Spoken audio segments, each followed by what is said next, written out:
Tonight, from Highmark Stadium in Orchard Park, New York, it's a special prime time edition of the NFL on EA Sports.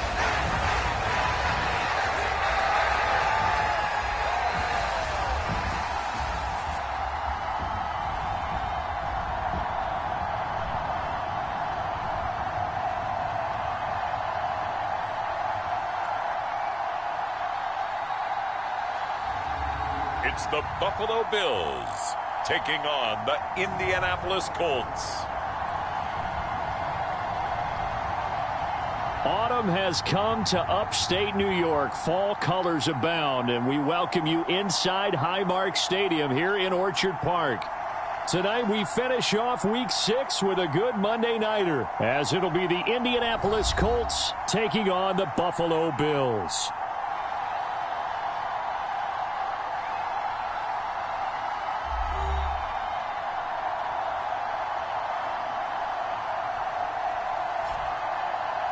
Hello, everybody. With Charles Davis, I'm Brandon Gaudin. And, Charles, you take a look at the Bills entering play here. They were winners last time out, so they'll be looking, Charles, to make it 2 in a row. And what I enjoyed when I watched their game tape and their victory last week is they put it together in every phase. Good offense, good defense, and some key plays on special teams. Let's see if they can get that second win in a row. Meanwhile, for the visiting Colts, they come in pretty desperate here for a win as they've started the year 0-5. And it seems way too early to start talking about hot seats. But guess what? When a team is 0-5, people start wondering about their jobs.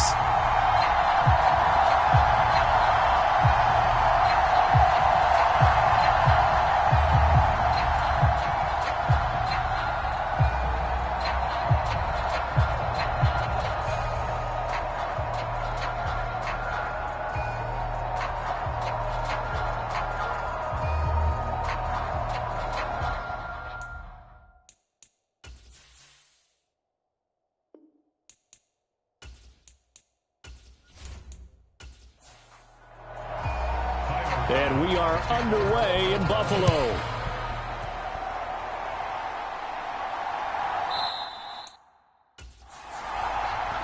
And we will not get a run back here to start. It's a touchback, and it will come out to the 25. So the Colts now coming out for their opening drive. They will be led out by the 6-foot lefty from Alabama. It's Tua Tagovailoa. And this is a game for grit, determination, and somehow finding a way not to panic. What a horrible start for them. I mean, they haven't won a game yet. So now, as a quarterback, you're not just talking to your team. You've got to demonstrate to them what they need to do to win. He's got to be the leader by how he plays. They'll start out here with the option left. And an early how do you do right there as they're going to bury him in the backfield. It'll go as a loss of a yard on the game's first play. Second down. You look at this Buffalo defense. It's quite a unit, that's for sure. Number 1 in the NFL against the pass. And I'm struggling a little bit trying to really categorize this crew. They're top 10 in the league against the pass, but the bottom half of the league in sacking the quarterback. That doesn't make sense. Imagine if this group ever put pressure on the QB, it'd easily move into the top 5. After the loss to start out, here's 2nd and 11. Here's the former NFL rushing champ. It's Jonathan Taylor. And he's able to plow forward up to about the 29, just shy of the 30.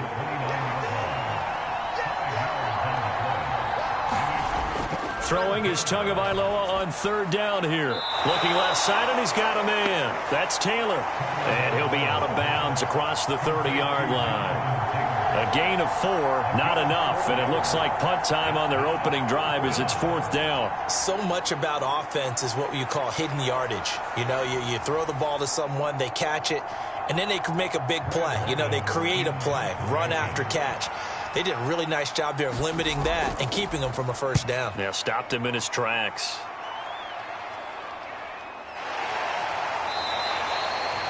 It's a 42-yard punt. They keep him to just a yard on the return. And the Bills will take over the football with a 1st and 10. So now we'll get a look at the other offensive unit as they come out for their first possession. And a look at a guy, definitely got a little razzle-dazzle to him. Can do it with his arm or his legs. Their mobile QB. It's a pretty bland game he had last time out.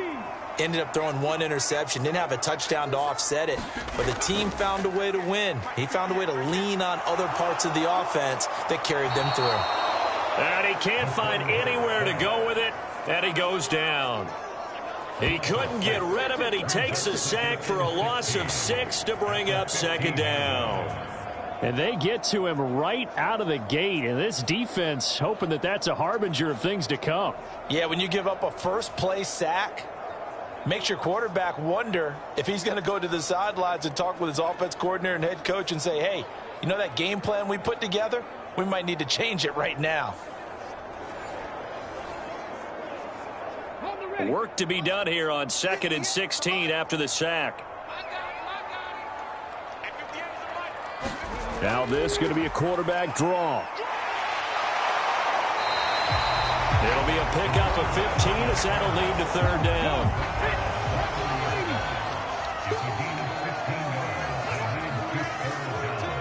They'll bring the tight end in motion right here. They'll run it. Here's Cook. And he's going to have the first down yardage to the 35. Give him the third down conversion, 5 yards on the play. That's about what you would expect since they're so efficient on picking up third downs in the top 5 in the NFL. It's all a mindset, and I guarantee you it started in the offseason. Third down's important to them. They find a way to pick them up at a very good clip. Ball up to the 35 now as they come up on 1st and 10.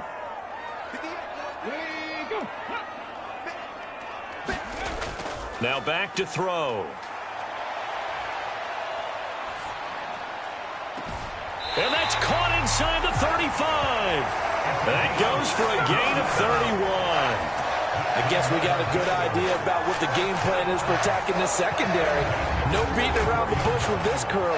His first throw of the game is a deep shot, and it connects.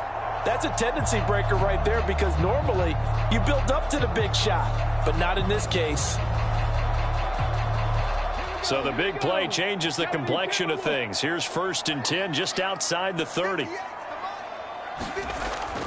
Up the middle, it's Cook. There are the numbers for Cook from a week ago. Pretty good as he found himself in the end zone on 2 separate occasions. And those are the most important numbers because no matter what you pile up prior to the goal line, getting in is all that matters. Putting those numbers up on the board, and they love them when they're 6s. Ball on the 28-yard line. Here's a 2nd down and 4. It's a short one here, complete to the tight end. This will be play number 7 on the drive. 3rd and a yard. Now motion left with Mooney. They'll go with a touch pass here, trying to pick it up. Oh, and this one may need to go back to the drawing board. He's going to be swallowed up right away. He needed a yard. That's exactly what he got. Earns him a new set of downs. And this is just a little touch pass. They send the receiver in motion, just kind of tap it forward to him. Now, it doesn't turn into a huge play, but they do pick up a first down. A nice, consistent gain.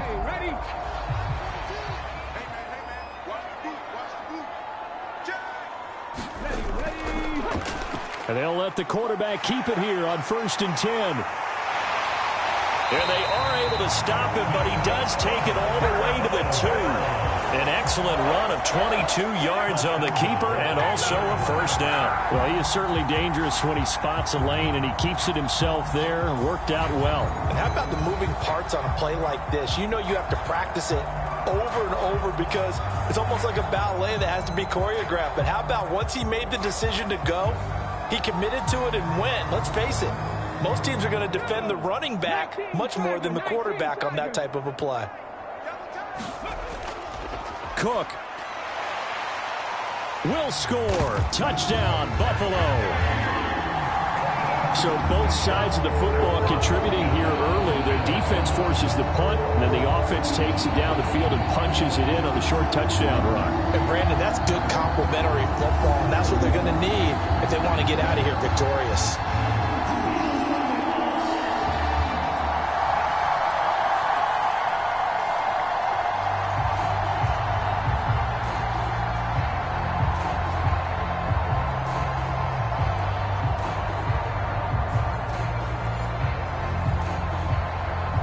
Tyler Bass on for the extra point attempt.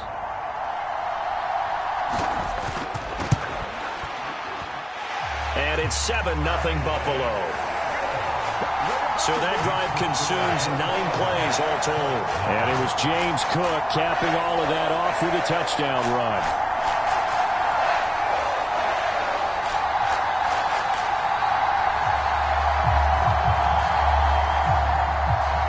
After the touchdown, Bass to kick it away. From a yard or two deep, here comes a return. And he'll wind up getting a couple extra yards here for his trouble and bringing it out of the end zone as he's down at the 27. Second drive coming up here for the Indianapolis Colts. And the last drive, the first drive for them, not very good. 3 and out. What do they go to here? Well, you don't look down at your play sheet and say, this is what the problem is. Let's find out who my playmakers are. Get the ball in their hands, and maybe the offense will move a little bit better. Sometimes it's more important to get it to the right people rather than dialing up the right number. Exactly. Or the right play, yeah. That too. We take a look at his numbers on the ground last week. North of 100 yards, the 2 scores. And, you got to give a lot of credit to the O-line. We talked a lot about him, but offensive line was good, too. They're obviously in sync with each other, whether it's zone blocking, power running game, no matter what. He understands how to read them and find the creases that they provide. And this throw incomplete. Well, the defender all over him that time, and it's going to lead to third down. Trying to fit it into Moore, but it's intercepted. He may go. And he is going to score. It's a pick 6 and a Bills touchdown. Well, no surprise to see that one, partner. The league's #1 defense coming through with a huge pick 6. And it's plays like that one that made them the most feared group to face this year. Offenses, they're trying to figure out how to work around them rather than work through them. Big-time impact playmakers scattered throughout the unit on every level, and they can change a game at a moment's notice.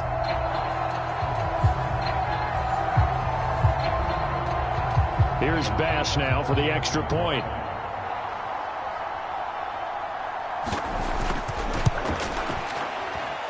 And it's good, and they have jumped out here to a quick 14-0 first quarter lead.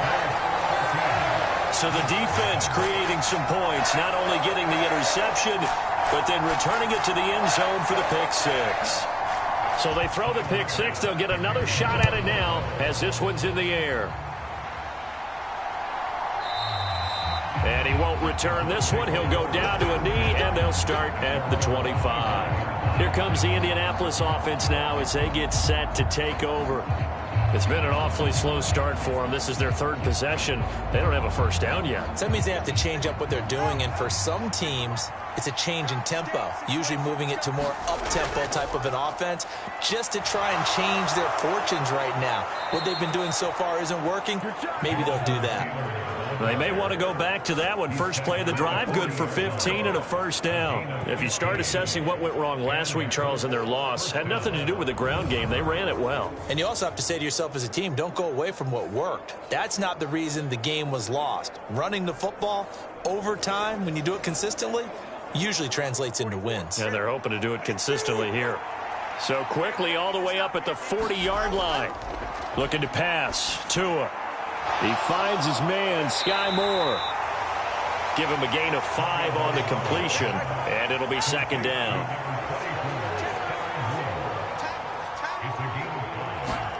Tagovailoa working out of the gun, and he'll go right back to Moore, complete again. And he'll be taken down, but not before he gets into enemy territory. So 1st and 10 now in Buffalo territory at the 46. 1st and 10, Taylor now. He's got it to the 43 here. You look at this Buffalo defense. They were terrific in the win over Tennessee a week ago. And the big thing for them was the interceptions. And you hear teams all the time talk about establishing themselves against the pass, no-fly zones and things of that nature. This group had a bunch of them in last week's game. And this one incomplete. Too much contact to hold on to that one, and it's 3rd down. Tua going to throw. Got his man complete over the middle. It's Peterson. And they're going to mark him down short, maybe by about a yard, if that. So the completion good for 6 yards. And that'll bring up 4th down. That pattern and scheme was well defensed on 3rd down. He tried to just sprint from one side of the field to the other, and they got it to him quickly. But no chance at yards after the catch there, and they stop him short.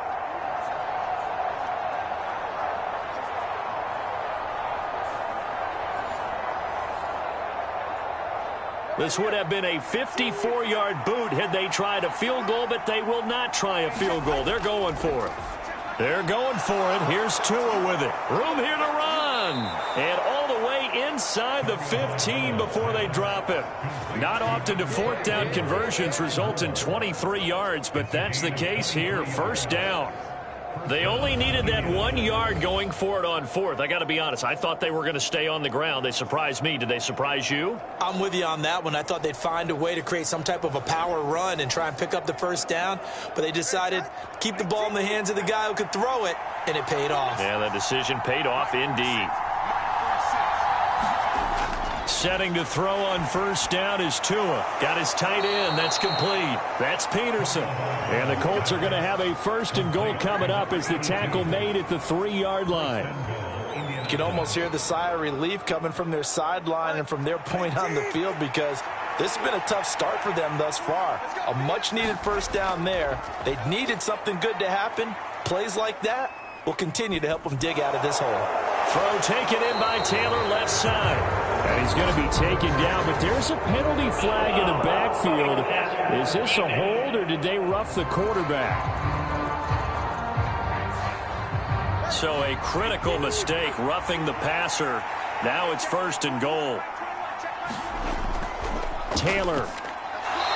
And they will stop him after a fairly minimal pickup.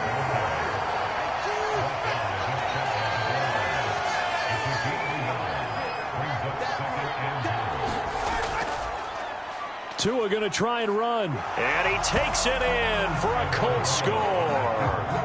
Tua Tagovailoa.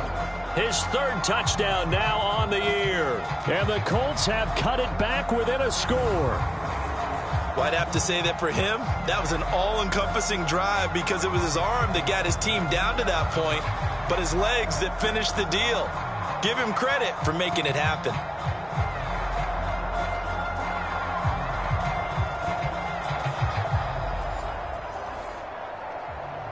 Jason Sanders now for the extra point.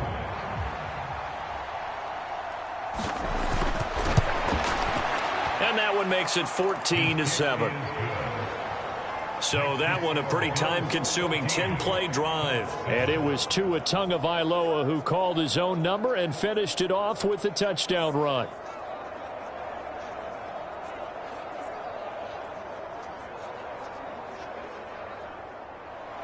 Now after the touchdown, ready to kick it away is Sanders.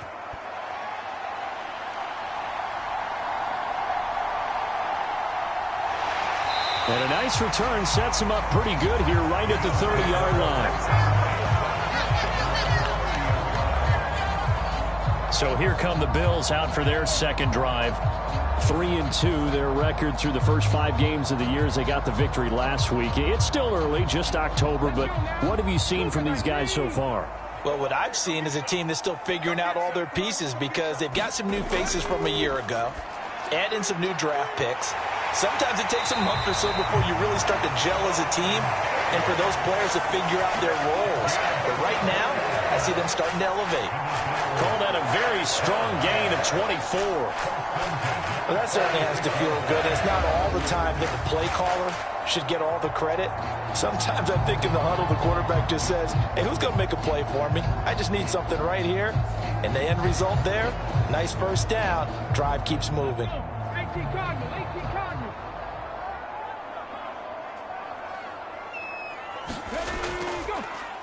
They run the option here on 1st and 10.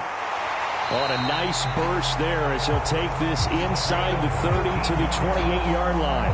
Another first down, this time on a gain of 19. Well, partner, for a few years there, we thought this read option play was going to take over the whole NFL. It seemed like everyone was using it. But it has been scaled back considerably in the last few seasons, mainly because people are worried about their quarterbacks getting hit. But when you call it at the right time and you use it properly, you see the type of gains you can get. A nice chunk of yardage there by the quarterback. First down, here's the run with Cook. And he'll be taken down just shy of the red zone at the 21. Through one quarter, 14-7 our score. Second quarter now in Buffalo. It's the Bills in control of the football as they've got it with a 2nd and 3 forthcoming. Here's a throw to his running back. It's complete. And he'll take it down here just shy of the 15 at the 16-yard line. So the ball down to the 16 here for 1st and 10. They'll set up to throw. And that is incomplete. He couldn't hold on through the contact. Brings up 2nd down.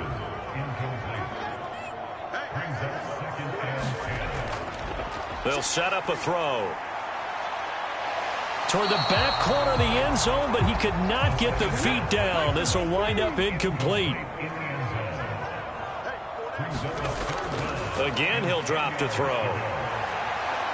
And he can't find a receiver, and he's brought down. It'll be a sack and a loss of 3, but more importantly, it brings up 4th down.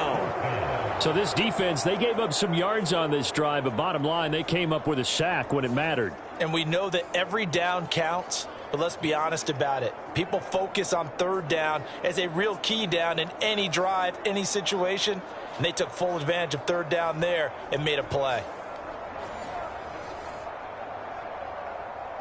So on 4th down, out is Tyler Bass in the Buffalo field goal unit. From the right hash, it's a 35-yard attempt. The kick by Bass is good. And the Bills will add on to their lead.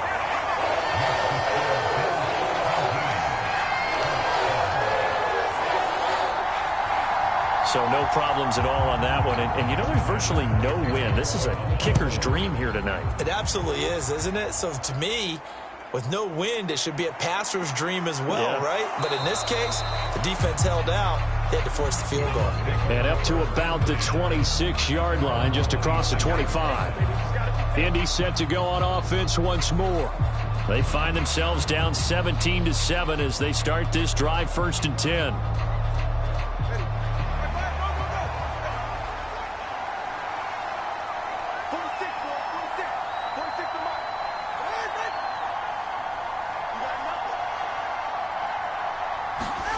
Here's Tua. And that nearly a turnover, but it's incomplete. Oh, fortunate to retain possession there, and it's 2nd down. And, Charles, you wonder about this defense coming in. I mean, look, it's no secret they're playing a team that's down on its luck right now. Losers of 5 straight. How does that change how you prepare for a game? Well, to me, the first thought is you just get after them early, right? Take away any chance of them building any confidence. But the second thing is you prepare a little bit differently. You've got to expect this team to take chances, go for it on 3rd and 4th downs, run a lot of trick plays, anything to try and break their losing streak. So you must stay alert and stay aware. And they'll try and run the option to pick it up. And able to get this one across the 45 before he's brought down. 14 yards that time and a 1st down on the keeper. But I tell you, there is no antidote for speed, even at the quarterback position, as he keeps it himself and turns it into good yardage. And it still takes time for a defender to react, even as quarterbacks carry the ball more and more in today's NFL. They're still a little bit in disbelief and realize, oh my goodness, he's running with the ball. He may be 8, 10, 12 yards downfield at that point.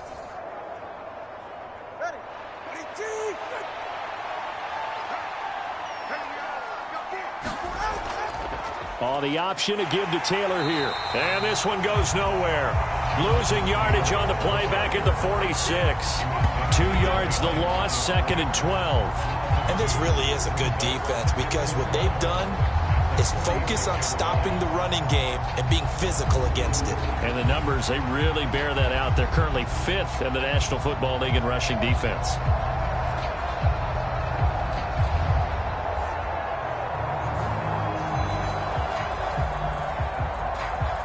Now they contend with a 2nd and 12 after the loss. Again, it's Taylor. And he'll take it across midfield and into Buffalo territory. The Colts on 3rd down. They've only converted once in 4 tries. This will be 3rd and 6. Going to the air, Tagovailoa. And that's to the left sideline and incomplete. And here's Brad Robbins now.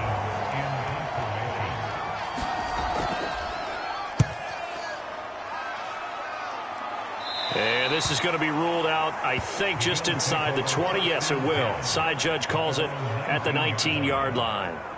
And the Bills getting set to go. And they split the uprights last time for 3. They've got the lead. They're not going to play this conservative. They're not hoping for another field goal. They're hoping for a touchdown. I'm with you on that one. I like where your head is. I like the way you're thinking because you're exactly right. Trying to sit on a lead and play that way, that doesn't work too well for most teams. Run your offense. Run what you do best. Exactly. Put it all the way down and try and increase your lead in a big way. And the best way to do it, touchdowns. And they'll take him down at the 31-yard line. That one, a first down pickup of 8. That's a good, nice, crisp run for a first down. I wonder if the defense might have been loosened up a little bit, maybe anticipating a pass instead of the run that they got.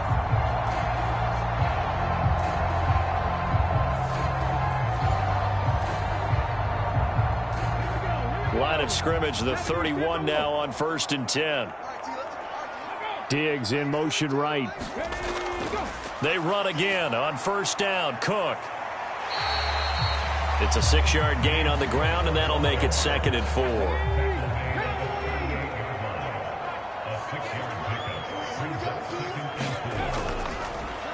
Here's the option. And that play is blown up, losing yardage back at the 35. It'll be a loss of a couple on the play, so now 3rd down coming up. Boy, the pursuit there, terrific from the linebacking core. Oh, it certainly was, because so many times on an option play, you'll see a linebacker make a beeline for the quarterback and then zip, one cut, and he's grasping at air. But this time, he locked in on him the whole way, took an excellent angle, and his grasp came up with the quarterback. 3rd down and 6.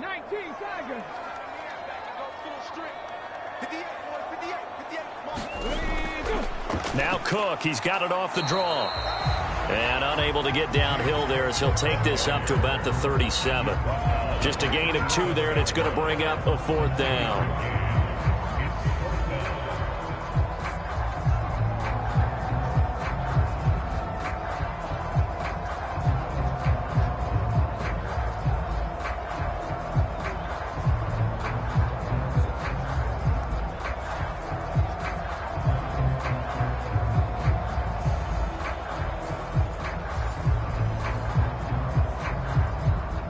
The Bills send the punter out as he's on to kick it away.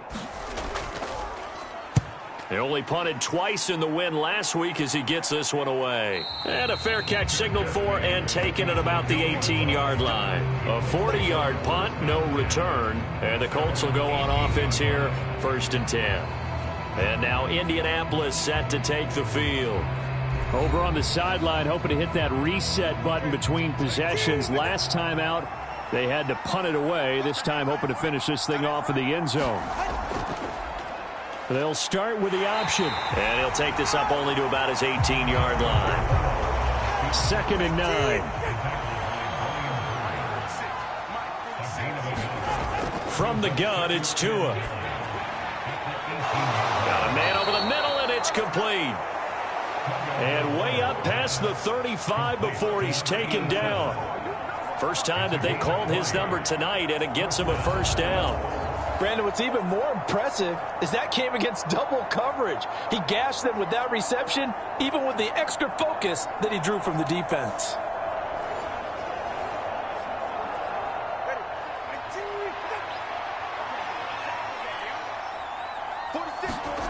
On 1st down, Tagovailoa. Oh, and his early struggles continue. Here's another one intercepted. Tre'Davious White with a pick. And the Bills are going to get it back here just past the 35. Well, that one was in the air for an agonizingly long time. Just begging to be picked off, wasn't it? It's one thing if you're throwing a ball like that, trying to throw someone open or lead them into an area. But that ball needed to be thrown with a lot more conviction. As a result, it's an easy interception. So here are the Bills to take over. They were winners last week over Tennessee, and they've got the lead here as well. They start this drive out 1st and 10. They start the drive with Cook. And this will be good for a pickup of 9 to the 46. From the 46, here's 2nd down and 1. They'll give to Cook on the read option. And he is met in his tracks behind the line of scrimmage. Officially, it will go as a 1-yard loss, and that's going to lead to a 3rd down. Well, I would have figured after the 9-yard run on the previous play, getting 1 more yard wouldn't have been much of a problem. But apparently it was, and now it's 3rd down.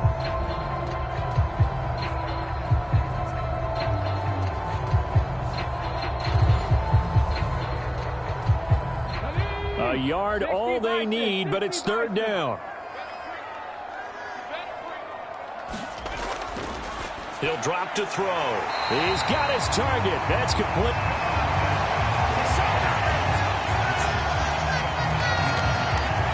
Pretty good location there on that throw. It really was, wasn't it? That was likely one where the receiver was either going to catch it or no one. Really good decision. And, boy, what a catch and move right there. And a tough spot to get it over the middle.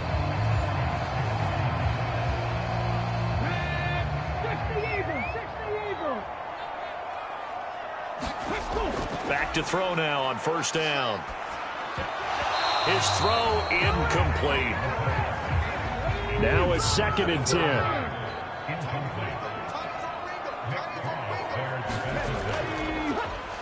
And they'll try to run the option here. 4 yards there on the keeper, but still going to bring up a 3rd down.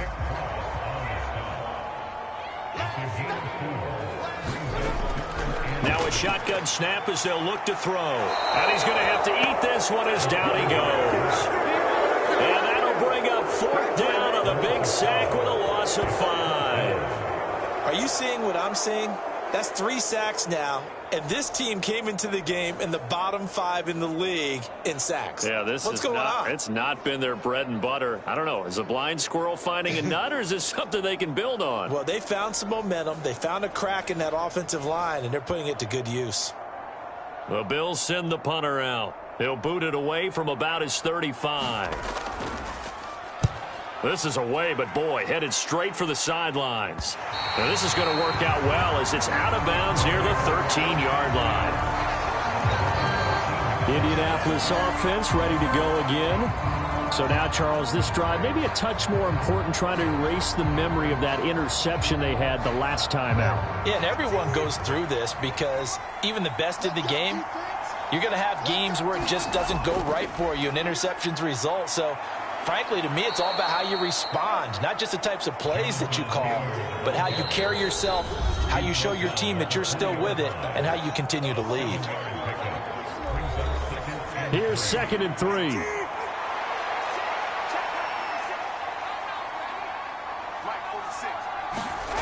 Here's Tagovailoa to throw.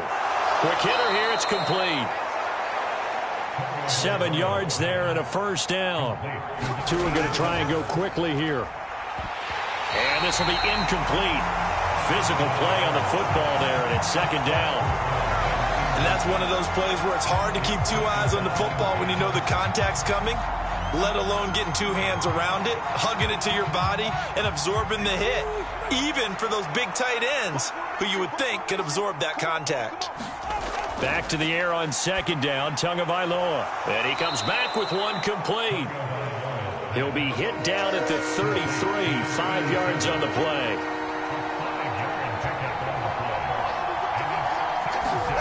Throwing now is Tagovailoa. Working the middle of the field, and he's got a man complete. And he is going to have a Colts 1st down as they're able to get the 3rd down conversion. From midfield, here's Tua. Firing quickly here, and that's complete. The Colts going to use the first of their timeouts, as the stoppage will come with a little under a minute to go in this first half. A 1st and 10 here, and you know, if they could just get 3 out of this, something about whittling it to a one-score game at half that might provide a psychological boost. He finds his man, complete. It's Peterson. Now the Colts going to burn the second of their timeouts as they get the stoppage with a little over 50 seconds to go in the first half. Here's a 2nd and 3 now from the 33. Now Tua. This ball tipped, and it's going to be incomplete. Fortunate maybe to get that back. It's 3rd down. Tua sets up to pass it. Pass taken in by his big tight end. And he's got a first down as a tackle made at the Bills' 19. Another good reception there. The Colts on the march. Yeah, these are the types of plays they're going to need to hit on if they're going to get back into this game. It hasn't been the greatest of first halves, but this is a nice throw here on 3rd down, and they keep the drive going.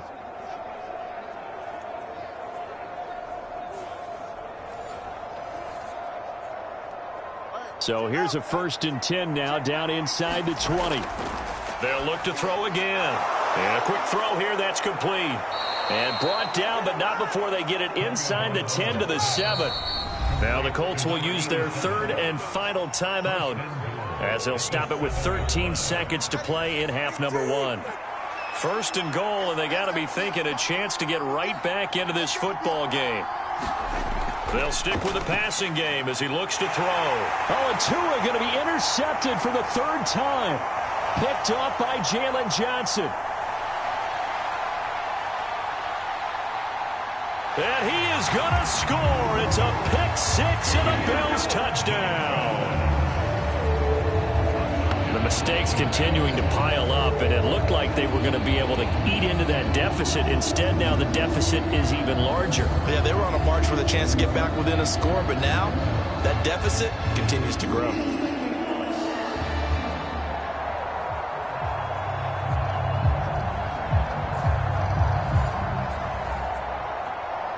Pass on for the extra point.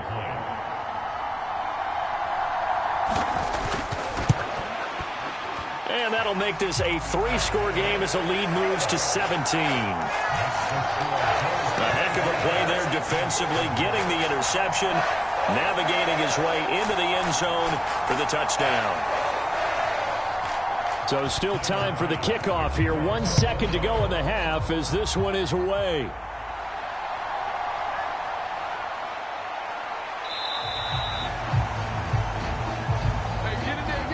So we are at halftime here on a Monday night as we send you down to Orlando where Jonathan Coachman has our EA Sports Halftime Report. Coach. Okay, Brandon, thanks very much. Welcome in, everyone, to our EA Sports Halftime Report. Let's get you caught up on what's going on around the NFL. We'll begin up north at MetLife Stadium over in New Jersey, where you see the final score there. Jalen Hyatt, a touchdown catch in the victory. From there, we're off to check out another game.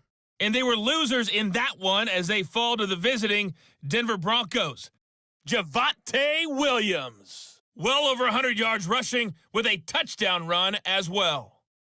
Lastly, let's check on one final game for you. And you can see they are scoreless as they play the second quarter.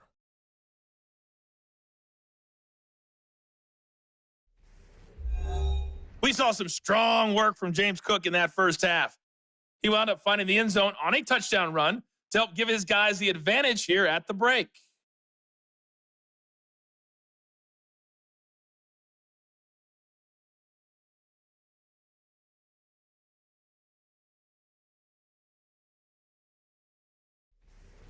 Okay, Coach, thanks as always to you and the gang in Orlando as we welcome everyone back in for quarter number 3. Bills with the lead, and they'll get the football first as the second half is underway. And a decent return out to the 27-yard line.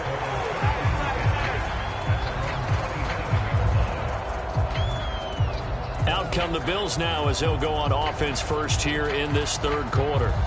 And they've got the lead, CD. What do you expect from them in this second half?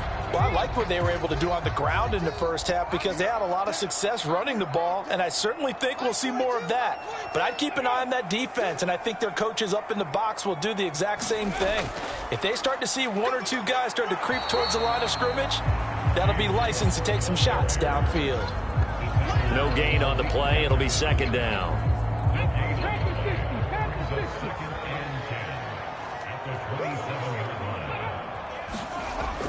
They'll look to throw here. And that'll be incomplete.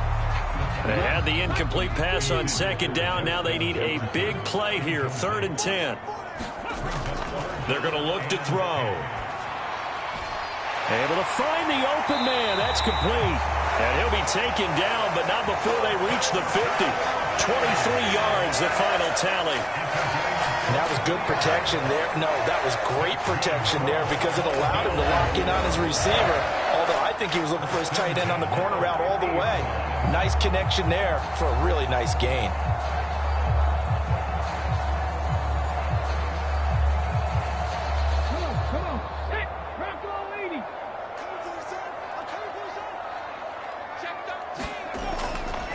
Option play. Here's Cook. He'll be taken down at the 48 for a pickup of 2 yards. From a couple of yards beyond midfield, here's 2nd and 8. Back to throw. And he will slide to a stop. He does have the first down. It's a pickup of 16 there, and it'll lead to a new set of downs. At this point, this offense feels like they could just roll out anything, and it would work. They are certainly in no hurry for this one to end, not when they can rack up some stats and continue to add to their lead. From the 32 now, here's 1st and 10.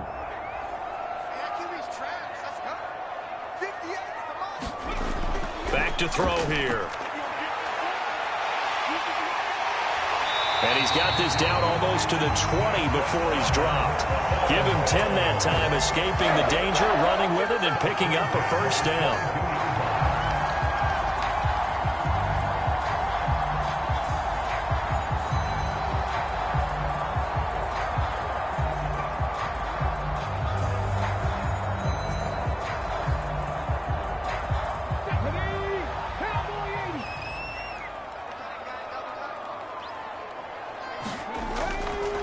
They'll try the middle with Cook. And he'll manage to pick up about 4. It's 2nd down.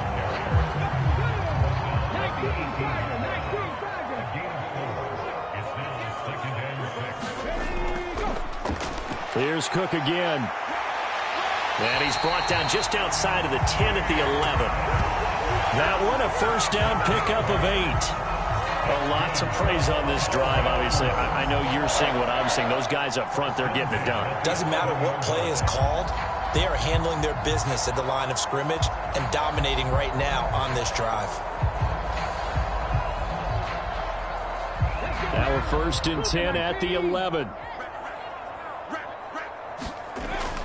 Now they'll switch it up here and look to throw. This will be caught at about the 5. Yeah, that's good for a gain of 6, and that will bring up 2nd down. In so many ways, throwing the hitch route is actually one of the safer things an offense can do. Get the ball out to the receiver as fast as possible, hope he's got man-to-man coverage, and hope that his athleticism wins on the perimeter. This 2nd and 4.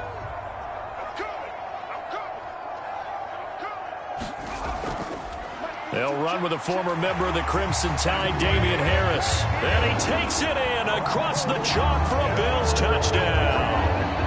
Damian Harris, his first rushing touchdown of the year. And the Bills take the opening kickoff of the 3rd quarter and drive right down the field to extend their lead. And maybe that's the magic touch right there. They didn't use him at all in the first half, at least running the football. But here they entrust him with some work down in the red zone, and he responds. 1 carry, 1 touchdown.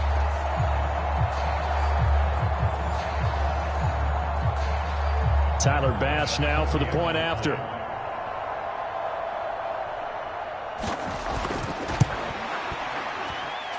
And the lead is now 24. A 10-play drive that time. And it was Damian Harris who finished things off with a touchdown run. After the touchdown, Bass to kick it away. And he'll just take a seat, and the drive will begin at the 25-yard line. Here's the Colts now as they get ready for their first possession on offense of the second half. They are looking to make a bit of a 180. They are sputtering right now. And frankly, I think it's time to call your playmakers together and say, all right, guys, we're going to lean on you through this patch. We need you to get us back on track and get us going in the right direction. So you're calling plays geared to them.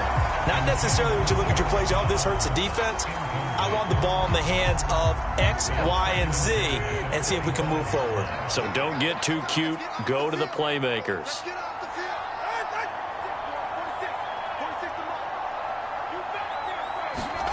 Tagovailoa to throw on second down here. And this one taken in on the right sideline, but not in the field of play. They say it's incomplete. The throw led him a little too far. It brings up third down.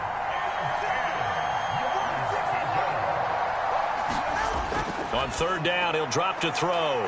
That is caught. He's going to pick up the first down and then some. Touchdown, Indianapolis. Josh Downs, his first touchdown on the year. And the Colts are able to make some inroads here to that deficit.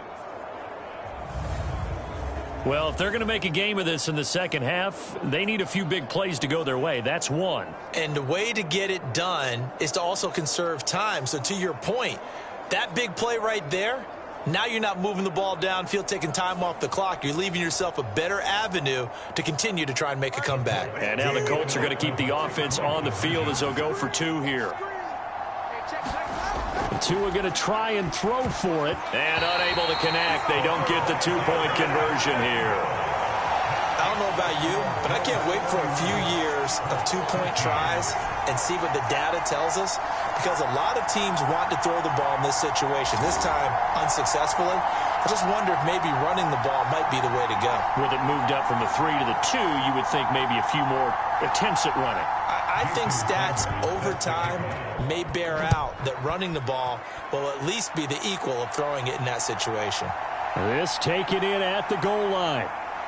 And he takes this near the 25. Just a little pass there. Call it the 26.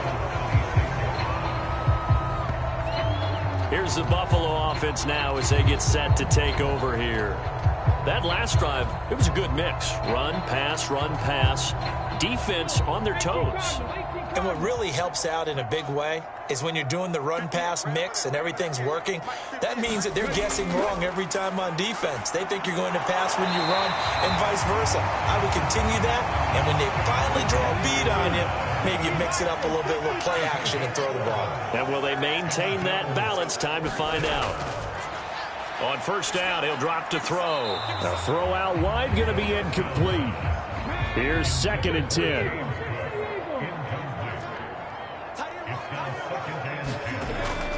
Cook up the gut. And not much room to speak of. He'll get about 3 up to the 41. Now 3rd down and 7.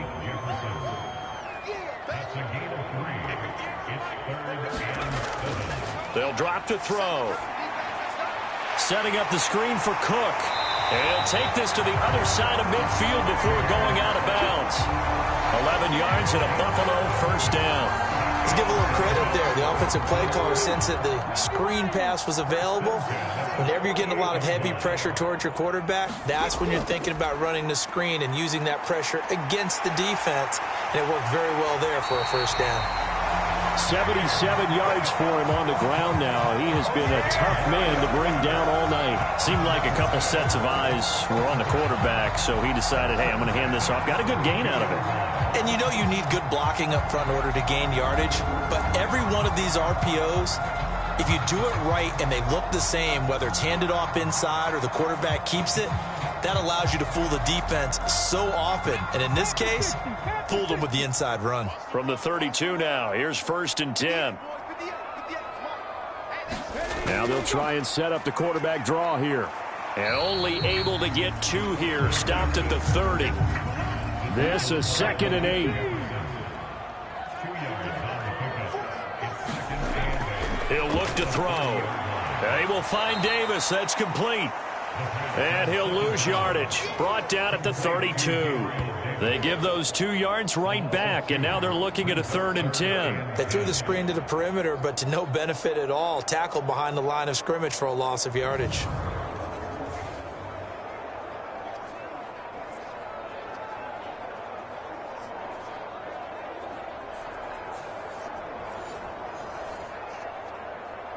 Here comes the 8th play of the drive, and they need a full 10 yards on 3rd down. They'll look to throw. It's a short one here, complete to his tight end. Well, this is going to depend on the spot, but it's not a very generous one. He looks to be about a yard or so short. That'll give him 8 that time, and that's going to make it 4th down. Whether you're playing West Coast offense or not, one of the maxims of the West Coast offense is you're either throwing a touchdown or a check down. In other words, look for the big shot, but be smart. And I think they did exactly that on that play. They didn't get the first down, but they're taking care of the ball well. Yeah, and being rightly cautious with that lead here in the second half. They go with the option on 4th down, left side. And the surge is going to be too much defensively. He's hit and taken down to the backfield. No dice for Sean McDermott and the offense. And the Colts are going to take over with a football.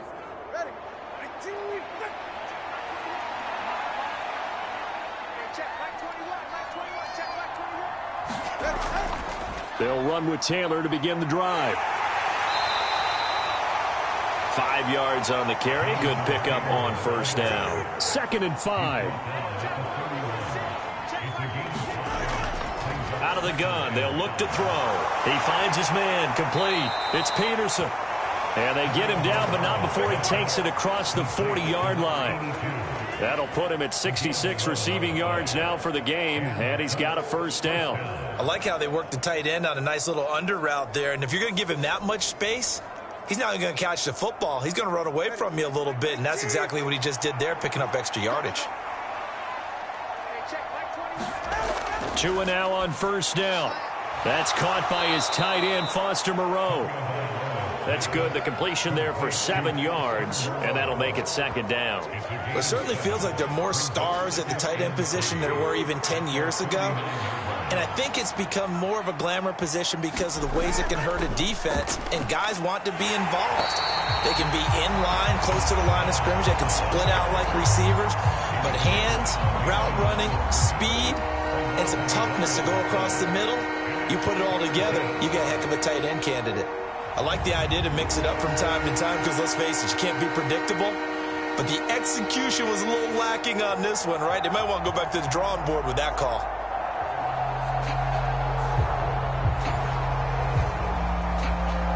This offense in desperate need of a conversion as they come up on 3rd down.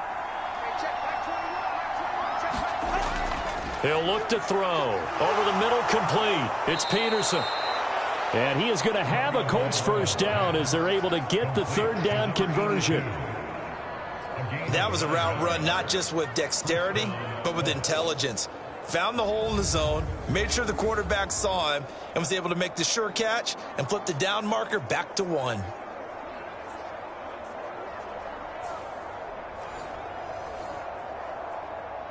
So 1st and 10 now in Buffalo territory at the 44-yard line. Off the option, here's Taylor. And to the 36-yard line, taken down there after getting 8 yards. Ball on the 36 now. Here's 2nd and 2. Now back to throw. And he's got the hook up to Moore. 6 yards the pickup, and that's a 1st down. This has to go down as one of the simpler routes in the playbook, but oh so effective. Nice completion there. Keeps the sticks moving. They give to Taylor out of the gun. And he'll go down here right around the 23-yard line. And they're not going to get to the line to run another play. So we will switch ends as the 3rd quarter has come to a close. We'll return with more after this. You're watching the NFL on EA Sports. 2nd down and 4. Looking to pass. Tua. They'll set up the screen to Taylor. And he'll be brought down inside the 20 at the 19. 4 yards the pickup, 1st down. Well, they certainly had success throughout this contest, getting him the ball in the passing game, and there he picks up another 1st down. Whatever they saw going into this one, they've been able to capitalize on it, and no adjustment has been made to take it away. This will be a 5-yard pickup as they move it from the 20 to the 15.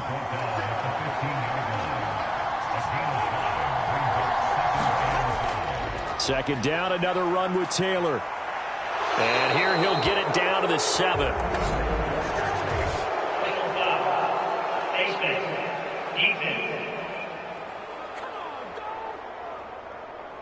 Well, when you get an elite running back like he is, sometimes you've got to employ the by any means necessary method to get him down. Yeah, sometimes you're relieved even if a flag comes out. But if you just get the hand up and you get it on the mask, you can kind of get away with that. But as soon as you curl it around a finger or the hand, that's pretty easy for everyone to see, and they'll call that one every time. And he gets halfway there from the 4 to the 2 on a gain of 2.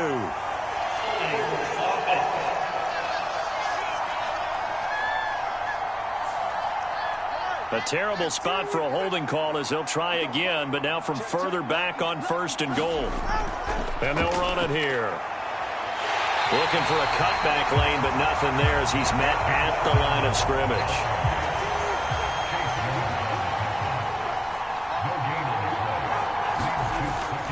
And they'll go on the ground. And he'll be taken down here at about the 11.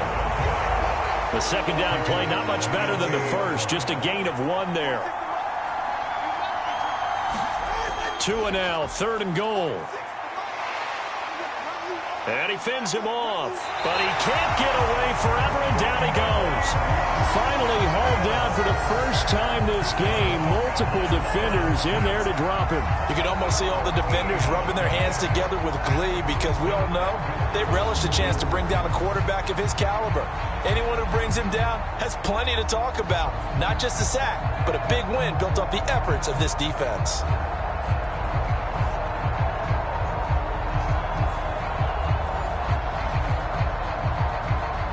So 4th down, Tua departs, and on is Jason Sanders and the Dolphin field goal unit. From the left hash mark, this a 43-yard attempt. Sanders' kick is good, and that'll get the deficit down to 15.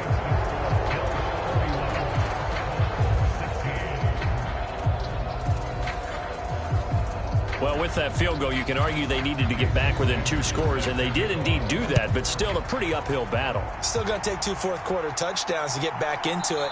And as you and I know, that's a tall order against any NFL defense. They're going to need their own defense to make some plays as well to give them an opportunity. Here's the Buffalo offense now as they get set to take over here.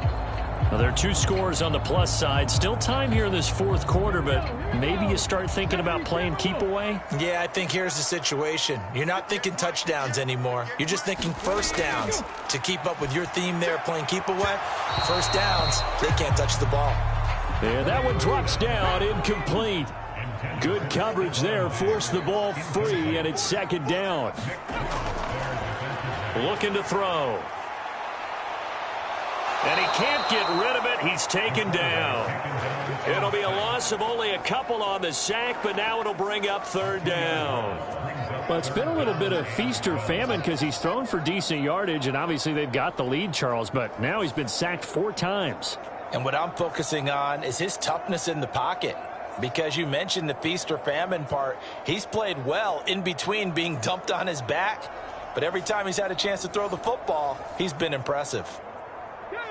The offense on 3rd down tonight, 5 out of 9 thus far. This is 3rd down and 12.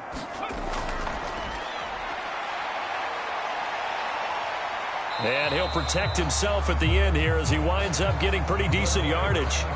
The Bills send the punter out as he'll come on to kick this one away.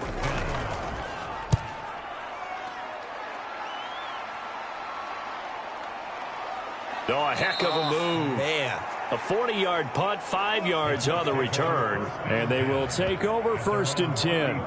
And the Colts getting ready to go. Their defense was able to force the punt. That's the good news. But this is still a 2-score game, and they need points on this drive and in a relatively quick manner.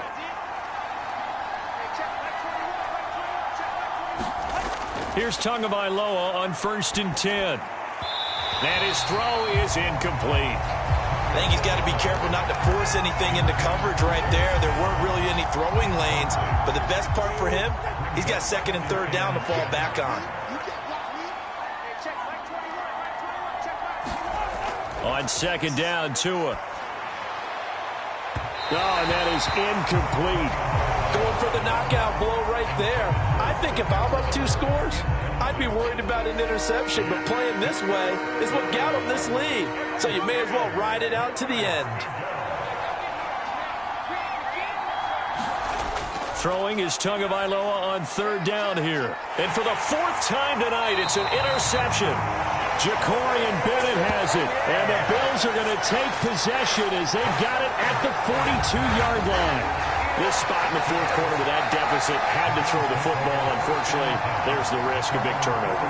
And you know you're going to be throwing against nickel, dime, all sorts of exotic defenses, but you have to do it anyway. Ordinarily, you might want to run the football a little bit, try and get them out of it.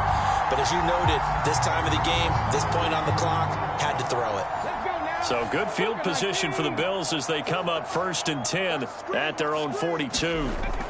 They run with Cook. He's been busy tonight. And he's going to take this one across midfield and into Colts territory. 86 yards rushing for him now in the ballgame. If you can keep getting gains like that, Charles, with the lead here in the 4th quarter, I mean, keep running it, right? No doubt about it, but what the offense coordinator has to do is understand. They're going to continue to stack the line of scrimmage. What runs do you have in your arsenal that'll work against a stacked box and continue to move the ball?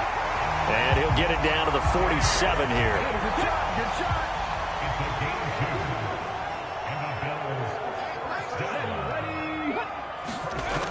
They'll look to throw now on 1st down. That's complete to Mooney. An ideal spot here to get a 1st down and try to run some more clock. And this is 2nd and less than a yard. They'll set up to run the quarterback draw. And he'll go down here at the 35-yard line.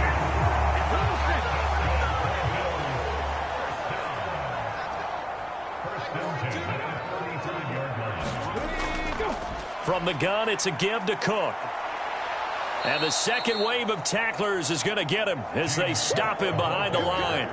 Officially, it's a 1-yard loss. That's going to bring up 2nd and 11. The defense was ready for the run-pass option, diagnosed it perfectly. Not only did they stack him up at the point of attack, but he was met by a host of light-colored jerseys.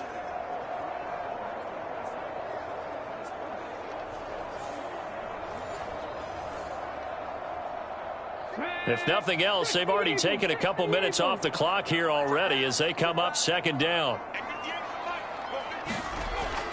They'll set up to throw. And Cook has it, left side. And the play goes nowhere. Losing yardage back near the 40 at the 39. It'll be a loss of 4 yards on the play. And they're going to be staring at a 3rd and long here. Well, Brandon, we could see that play developing, and they were hoping that he was going to be able to put a move on the first guy and turn it into a big play. But no such luck.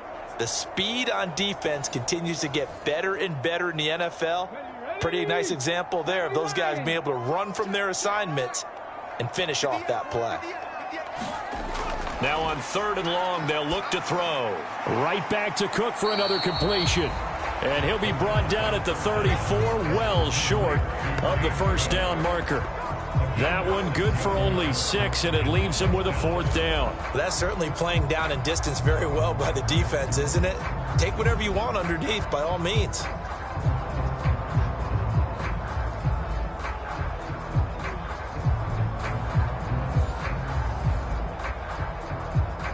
Tyler Bass out for the Bills field goal. This to make it a 3-score game late. The kick by Bass is good. And the Bills will add on to their lead.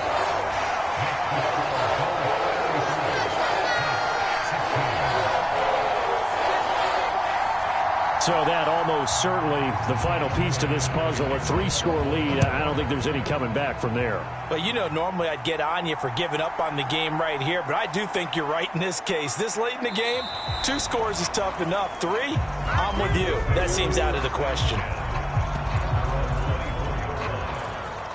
Here comes the Indianapolis offense now as they get set to take over. And you hate to see this for them, but they're looking at yet another loss to begin this season. Things really going from bad to worse as they trail here starting this drive 1st and 10 in the 4th quarter. Now a throw over the middle, and he's got it to start the drive. And he's brought down, getting this one up to about the 35. A gain of 11 to kick off the drive, and it's a quick 1st down. Well, those are the types of plays they probably wish they had made more of in the first 3 quarters. And this deficit going to be tough to overcome here in the 4th. But a nice 1st down and a pickup on that throw. Yeah, and this is where as coaches, you're looking for effort and execution, even though the scoreboard is going against you. You want to find out who's going to fight, who's going to scrap, who's going to keep their heads up and continue to play. Give him a couple on the carry there, 2nd and 8. He's definitely tough to get down. We just saw it right there. But how about what we did see? Pursuit, wrap up, and then the big finish with the tackle. Tagovailoa working out of the gun. And that'll be incomplete. Took a pretty good shot as he tried to pull that one in. Couldn't hang on, 3rd down. Going to the air, Tagovailoa. High throw, but he makes the catch. And he is going to have a Colts 1st down as they're able to get the 3rd down conversion. So how do you beat man coverage? First of all, you want to be a superior receiver, but you know something, that guy who's covering you, he's usually pretty good too. So the corner route is usually a great spot to get it done.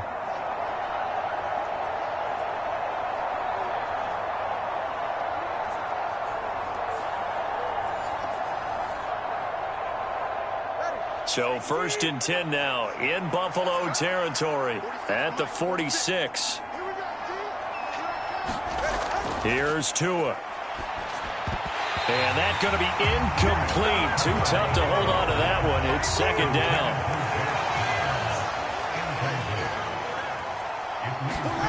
And again, it's Tagovailoa.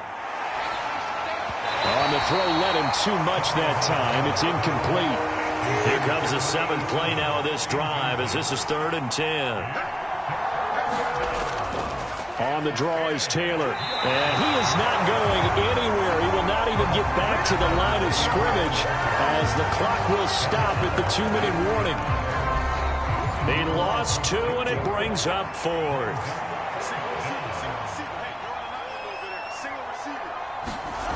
They're going for it. Here's Tua with it. And now here is another interception. Tre'Davious White with a pick. And they will be set up now as he brings this thing all the way back inside the 20. I'm starting to wonder, Charles, if 5 interceptions, is that the last that we've seen of him?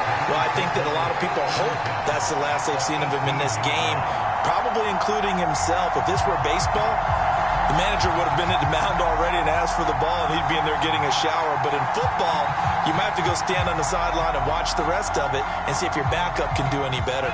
So from inside the 20, here's 1st and 10 at the 18. Give to Cook out of the gun. No gain on the play there, 2nd down.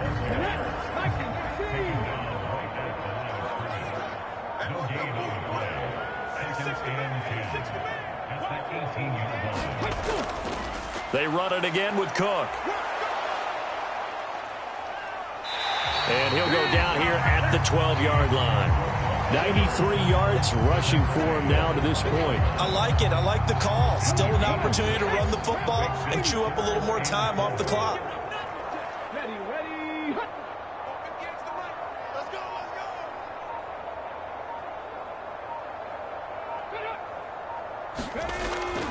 Third down. Here's a run by Cook. So he fought off the tackle, and that effort gives him the first before he's brought down. They'll get 9 out of that one, and as a result, the drive continues.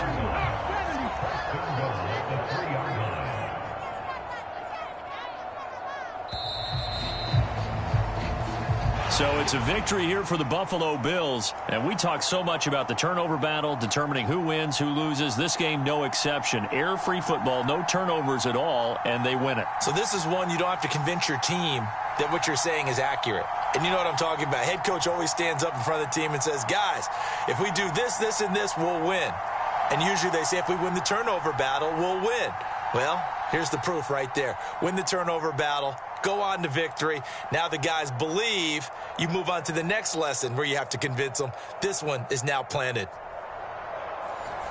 So for the Bills, their good start continues as they get their record up to 4-2. And they'll get another home date next week as the Eagles will come to town.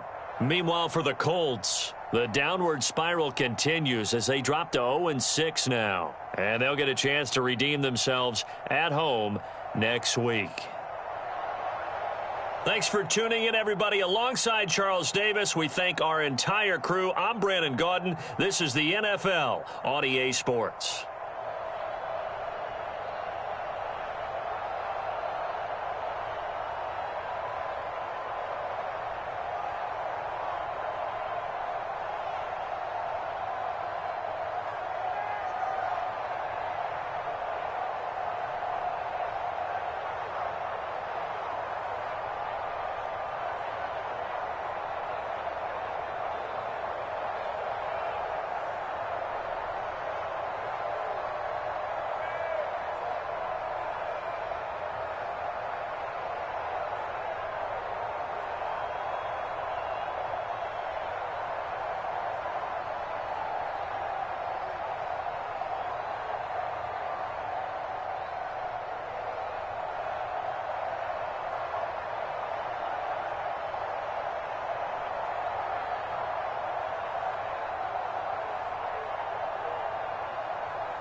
today. From Soldier Field in Chicago, it's Week 7 of the NFL on EA Sports.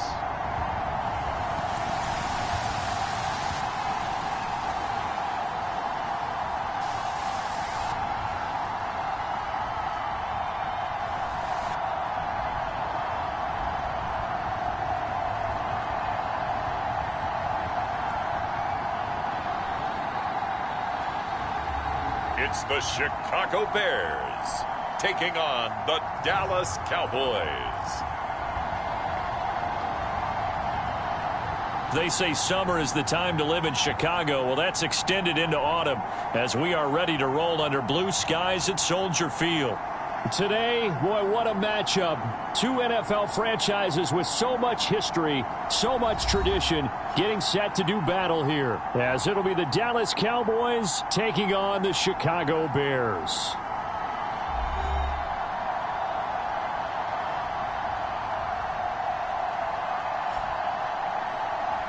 With Charles Davis, as always, I'm Brandon Gaudin. Charles, you talk about storylines in this one. I think it begins and ends with our two quarterbacks, certainly two of the best in the business. And nowadays, I don't think you can get by for long periods of time without a top-flight quarterback. The way the game is played, with all the responsibility he has and how the game flows through him, if he's not on the top of his game, your team's not going to benefit at all.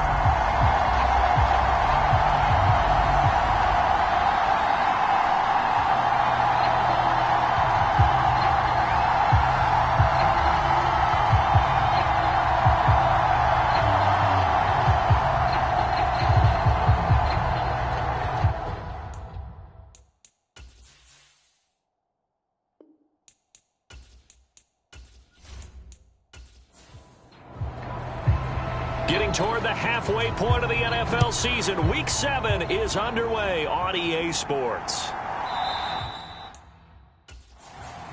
And they will elect to not bring this one out as our first drive will begin at the 25. So here are the Bears now for their opening drive. They'll be led out by the final pick of the first round in 2018 out of Louisville. It's Lamar Jackson. There's a lot of good to watch in the game last week, wasn't there? I mean, he did throw 2 touchdown passes. That was impressive. And he's so close, isn't he? The 3 interceptions killed him and his team. That was costly. But if he just cleans that up a little bit, there's a reason for optimism with this team and this passer. Got an open man. It's Scott. And this will be a gain of 5 as he gets it to the 30. Ball on the 30. They'll come up with a 2nd and 5. Here's Jackson. Coleman has it here right side. And they get him down, but not before he takes it across the 40-yard line.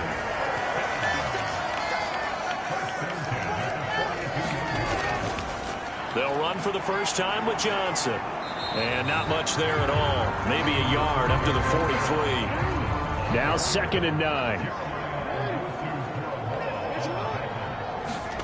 Jackson. He'll drop this down to Johnson underneath. Call it a gain of 6 on the play. And this will wind up being a 3rd and 3. They'll try and run for it. Here's Johnson. And great blocking downfield as he's got this almost to the 35-yard line. First down for the Bears, a gain of 15. How best to describe that one? I'd say right down Broadway on that run. A straight-ahead running. I think that might be something we see a lot of between the tackles today. Well, he's enjoying things so far here this afternoon. Sees a crease and bursts through it for a solid gain.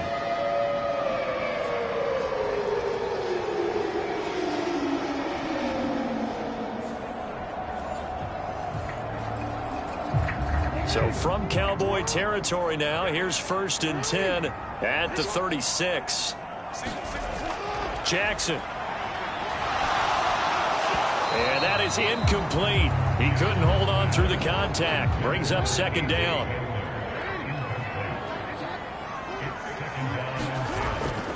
A give up the middle to Johnson. Takes this to the 32, maybe the 31, and then the defense rallying quickly after that broken tackle. 8th play of this opening drive coming up. This is 3rd down. Throwing is Jackson. It's a short one here, complete to the tight end. And he will have the Bears first down. He needed 5. He got it barely, as it will officially go down as a gain of 5 yards. Solid opening drive so far, Charles. They've moved this football into field goal range, but you know that they want to cap this off with 6 and not 3. Absolutely. As one of the better coaches in the league always tells me, on offense, I want their body blows all game long and finish it with uppercuts. Well, here are the body blows right now. He's hoping in one uppercut will take care of the end of this drive. On 1st and 10, it's Jackson. Oh, it's intercepted. A drive killer there. Picked off by DeMarvion Overshown. And the Cowboys are going to get the football here at their own 23. Not something you see very often from a quarterback of his caliber, an opening drive interception. Oh, there's no doubt in my mind that even he's surprised at how that one played out. But we know this guy is not going to stop him from continuing to fire as this game goes along. Probably give a little nod of respect across the field for that one and let him know he'll be back the very next series. So out come the Cowboys under head coach Mike McCarthy. And a glance here at the southpaw, who will be calling the plays under center. He had the numbers of a game last week that if you win, you talk about him being a gritty guy, managing the game, getting it done. But they lost. So obviously 2 interceptions, 1 touchdown pass, that's not going to be good enough. Got to get that changed around. Despite the completion, they're going to wind up losing 3 there. 2nd down. You know what the key to a good screen pass is, don't you? But you're going to tell me, good blocking? Well, good blocking eventually. But first is good acting. You want to let the defenders go past you, leak out to whichever side or even in the middle where you want to set up the screen, and then you do your blocking. How about the read, though, by the defensive guys? They weren't fooled at all and actually ran with the lineman to where the play was and smothered it for a loss of yardage. A throw over the middle taken in. So the completion results there in 9 yards. And now it's 3rd and 4.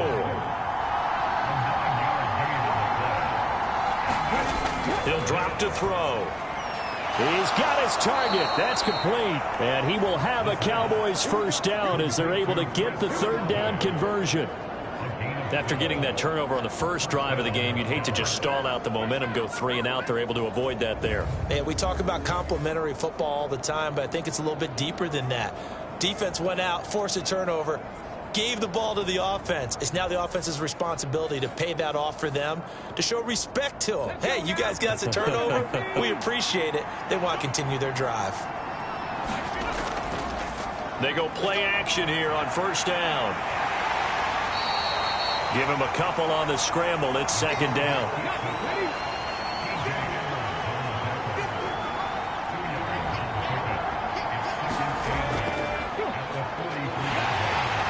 And he'll be stopped at the 46. Gain of 3.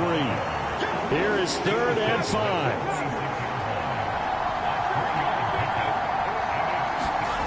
They're going to look to throw.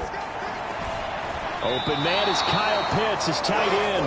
And he won't quite make it. He needed 6. He got about 5. 4th down. And now a decision here on the opening drive. 4th and very short, this part of the field. What do you think they do, CD? I think you go for it. I think there's a lot of game left to be played. I like the advantage that they're trying to create here early. I say be aggressive and try and get it done.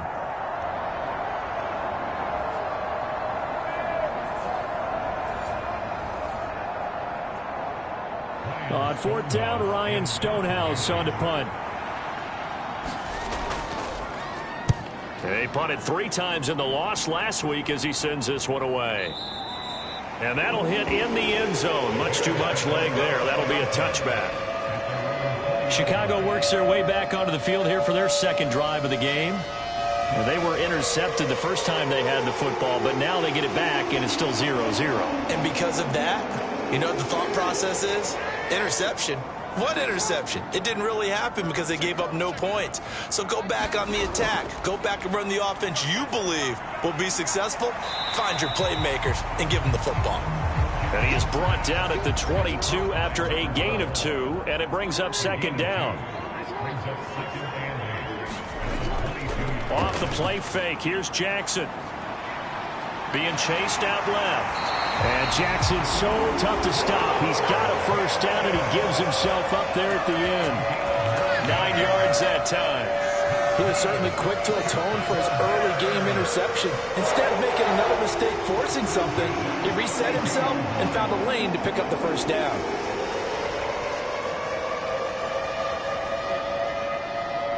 From the 32 now, here's 1st and 10. Now Jackson. This one complete to Coleman. They'll work from the 36 on 2nd and 6. A toss left side, Johnson. And there is nowhere for him to cut back as he's taken down in the backfield. It'll go down as a 2-yard loss, and it brings up a 3rd down. I know that speed is the hallmark of today's NFL game, but the key to good rushing defense is still having your linebackers set the edge.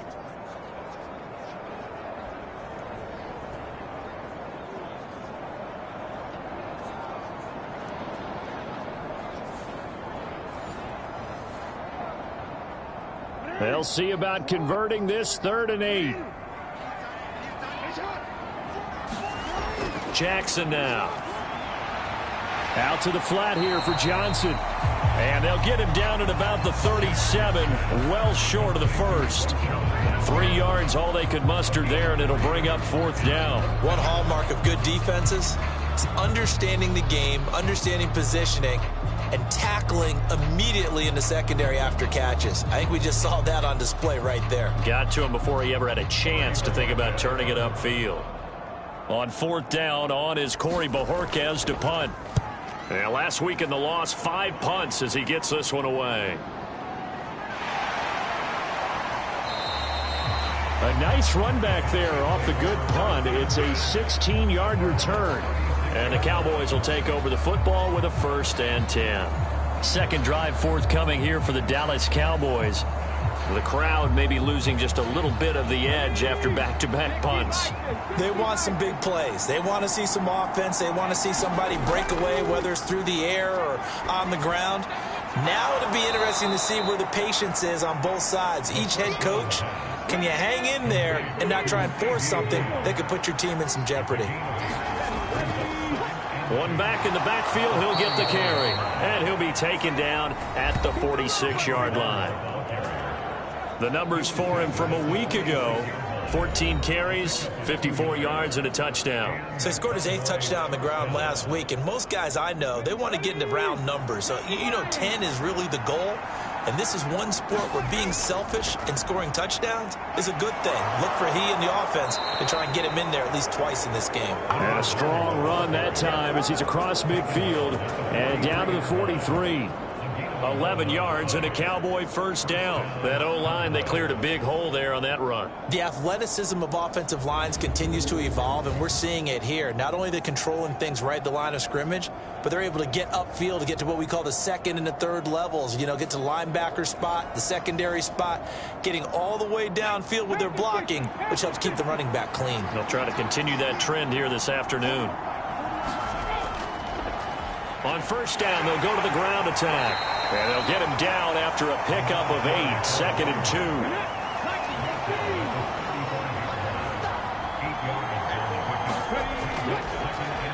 2. One back in the backfield, he'll get the carry. Give him a yard on the run there, and that's going to set up a 3rd down and 2.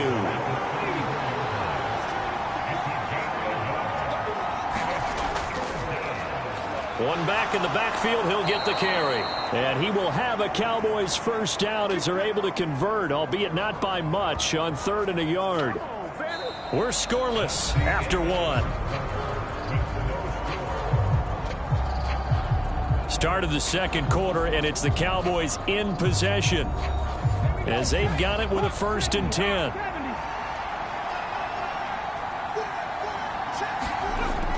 Now they'll switch it up here and look to throw. And that is going to be incomplete as he led him a bit too much. 2nd and 10.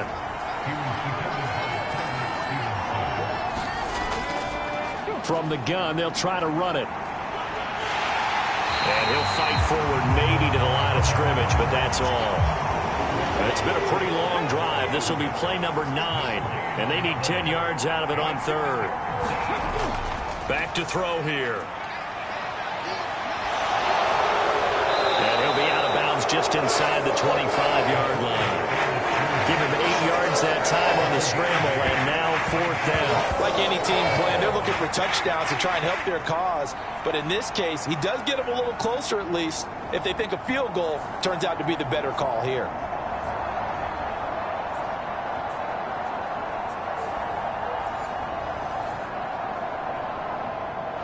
Matt Gay now gets ready for the field goal try. From the right hash, it's a 41-yard attempt. Gay's kick is good, and the Cowboys are going to jump out to a 3-0 lead.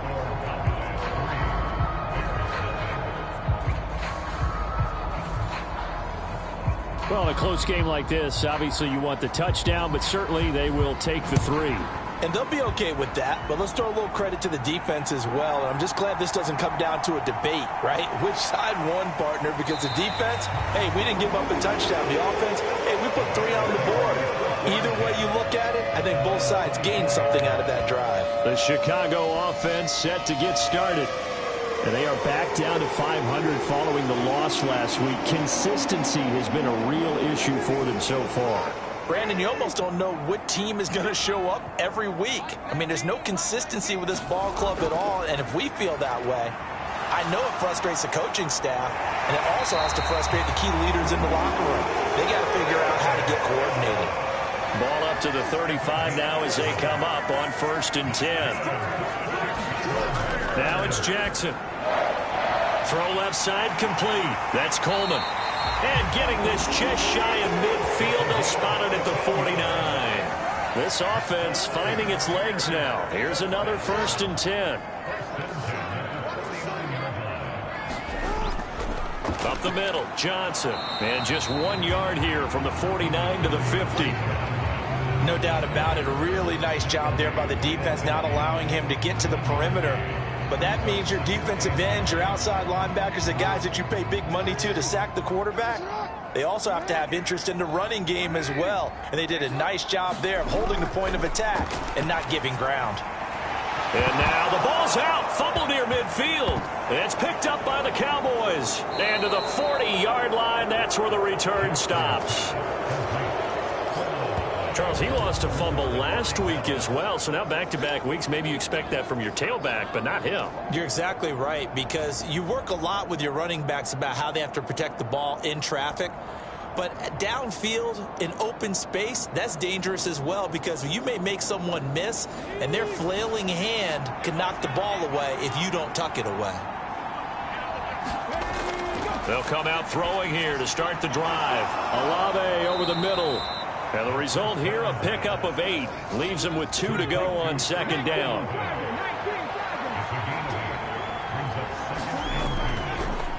Here's a play fake as they set up to throw. And he went nowhere. Well, he went backwards, back to the 33. That backs him up 1 yard and brings up 3rd down.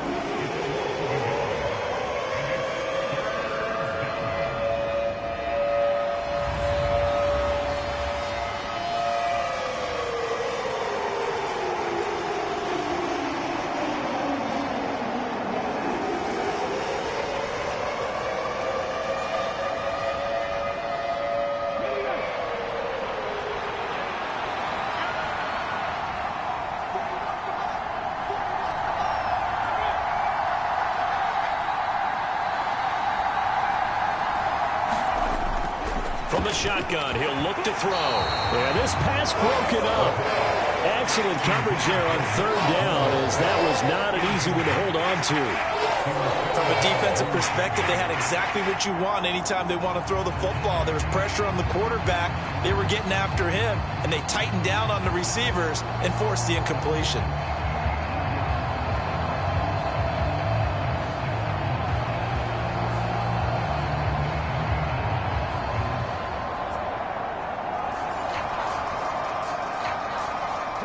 So they'll say no to the 50-yard field goal try. Instead, the offense out there, they're going for it. Back to throw. Able to find the open man. That's complete. And they will touch him down, but not before he gets the first.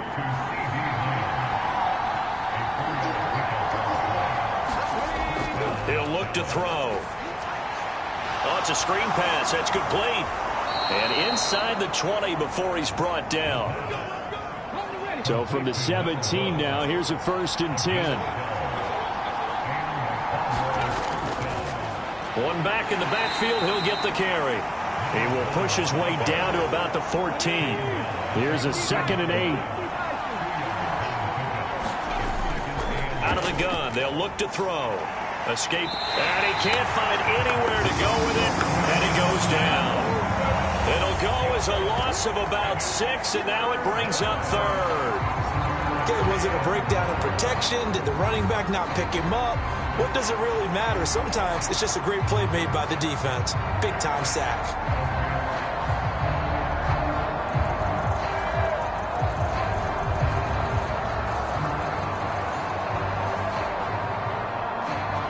The offense on 3rd down, 2 for 5 to this point.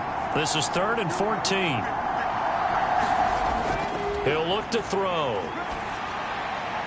That is caught, and he can't quite get there. Tackled down at the 1. They're able to convert on 3rd down, and that sets up a 1st and goal.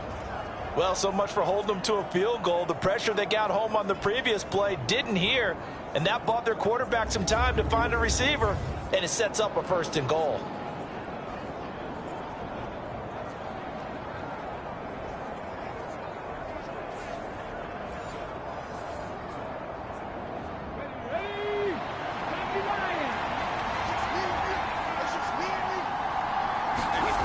They'll look to throw here. And he can't find a receiver, and he's brought down. I don't know about you, but if I'm the offensive line coach right now, I'm having an absolute fit. This team that they're going against has 3 sacks, yet they rank dead last in the league in sacks coming into this game. Maybe overlooked them a little bit? Could be. I don't know if it's the scheme. I don't know if they've just gotten fortunate along the way. I have no real great answer for it, but we're seeing something you don't often see.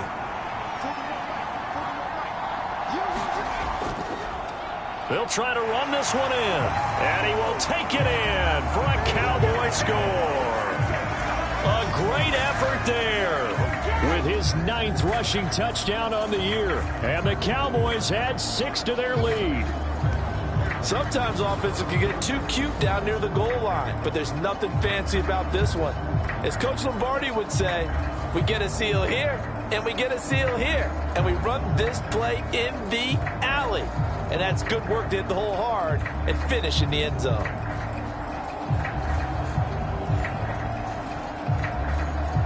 Matt Gay on for the extra point.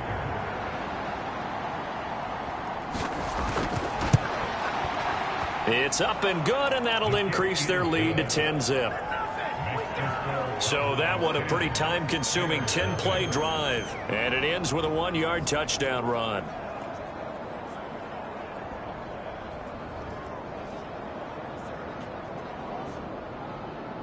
Out is the kickoff unit as they run up and send this one away. Scott on the return out of the end zone. And not much happening on the return as he'll get this to about the 23. Now the Bears offense ready to take over again. Last time out, they had the fumble. That led to the touchdown. Not a great look on either side of the ball as the defense gave up the points too, Charles. But they've got to take care of the football and do better here on this possession. It's certainly been a tough stretch, partner, for both of those units, and they kind of put their defensive mates in a really tough spot there by dropping the ball on the ground. But an easy way to make it up to them, get out there now and get some points on this drive. So the completion good for 7 there. And it's 2nd down. They'd love to just strike back with a touchdown right here, and if it's a long play, so be it. But the main goal, get a couple of 1st downs, run some plays, run some clock, allow their defense to get a chance to catch their breath, settle down, and relax a little bit after they just gave up the score. Yeah, they get him down, but not before he takes it across the 40-yard line.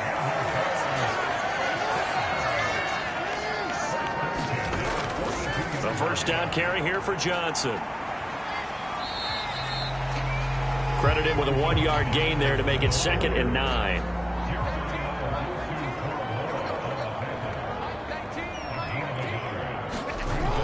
They go to Johnson again. And give him about 5 as he gets this up to the 48-yard line.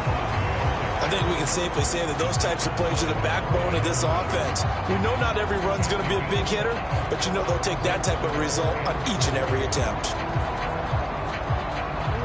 And the Cowboys here on 3rd down, bringing in an extra defensive back. To throw is Jackson. And he will go down. A Cowboys sack. Will Anderson, he's the one to get him, and that is sack number 7 for him on the year. Well, last game he had 2 sacks. Got another one here, picked up right where he left off. Brandon, he spent the entire offseason working on new moves, new techniques, trying to add to his arsenal of pass rush moves. Certainly paying dividends in what we've seen so far. On 4th down on is Corey Bojorquez to punt.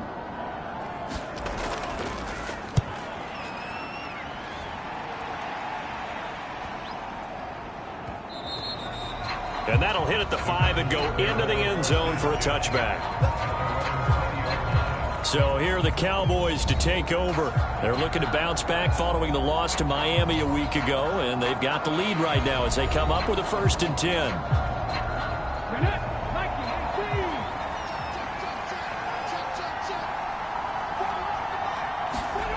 They'll try and start this drive in the air.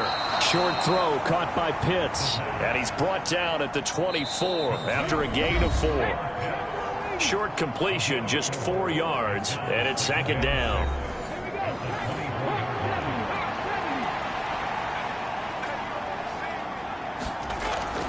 Now back to throw. Over the middle here, it's hauled in by Watson. And he'll get this one way up just shy of the 45-yard line. That one a gain of 20 and a 1st down. And now at this point in the first half, you've got to realize as an offense, you're not going to get it all back in one fell swoop.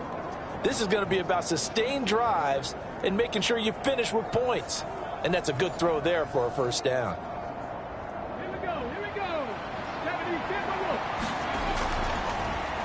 On 1st down, they'll run it on the draw play. A good run there on 1st down, and it'll leave them with a 2nd and 2. You know what really fires up offensive linemen? When the guy that is carrying the ball behind them can create his own space and break a tackle along the way. Now a 2nd and 2. Slant pass complete to Olave. And he's going to have another 1st down as the tackle's made here at the Bears' 36. It's a gain of 12, and the Cowboys pick up the 1st. You can see the time and effort and thought that they put into their passing game because it was evident right there. It looks like a simple pitch and catch, but you and I both know that they have planned for this and worked hard to make it happen. On 1st down, he'll drop to throw. Short throw caught by Pitts. Now the Cowboys going to burn the 1st of their timeouts as the stoppage will come with a little under a minute to go in this 1st half.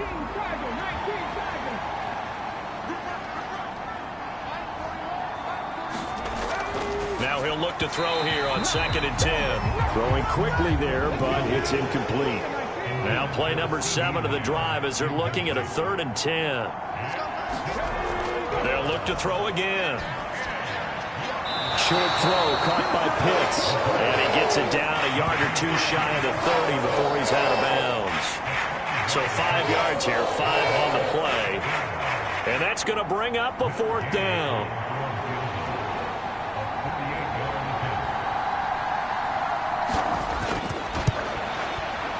And Gay knocks this one through, and that will extend their lead even further.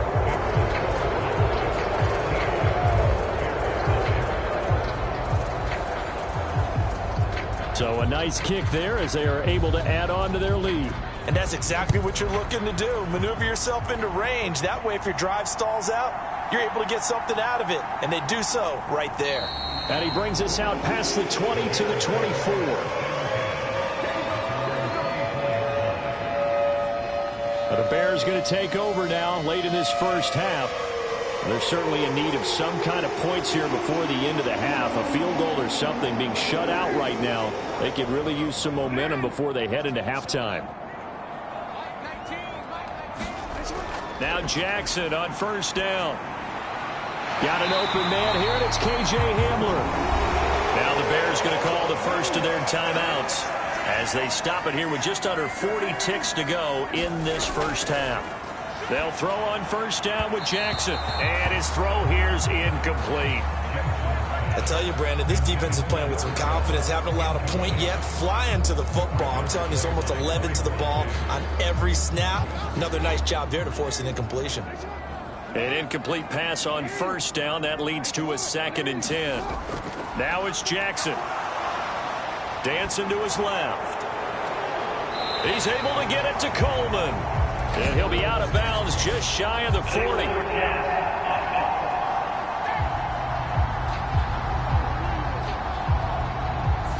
So the big play nullified, a legal forward pass. And maybe we know why they were able to get such a good chunk of yardage on that play. That pass was illegal. Maybe worse than the loss of yardage, they also lose the down. So now it's 3rd and long. Following the penalty, it's Johnson. And they'll get him down at about the 37, well short of the first. The Cowboys going to use their 2nd timeout now, as they'll stop it with 25 seconds to go here in half number 1. And Bojorquez on to punt as he gets it away. A 46-yard punt, 8 yards on the return. And control of the football switching hands with very little time remaining until the half. And the Cowboys going to go on offense one final time in this first half. And with a 2-score lead already, they may just look to get this thing to the locker room. Final 17 seconds of the half here as they come up to the line, 1st and 10. And they're just going to run it here up the middle. And defensively, they're just looking to keep him contained as they're able to get him down. So we have reached halftime here with the visiting Cowboys out on top. As we'll send you down to Orlando, we check in with Jonathan Coachman for our EA Sports Halftime Report. Coach. Okay, Brandon, thanks very much. A lot to get to here as some of the division races starting to take shape as we look around the NFL here in week number 7. We'll get things started up at Ford Field in Detroit, where it was definitely a game with some intrigue, as you can see by the scoreline.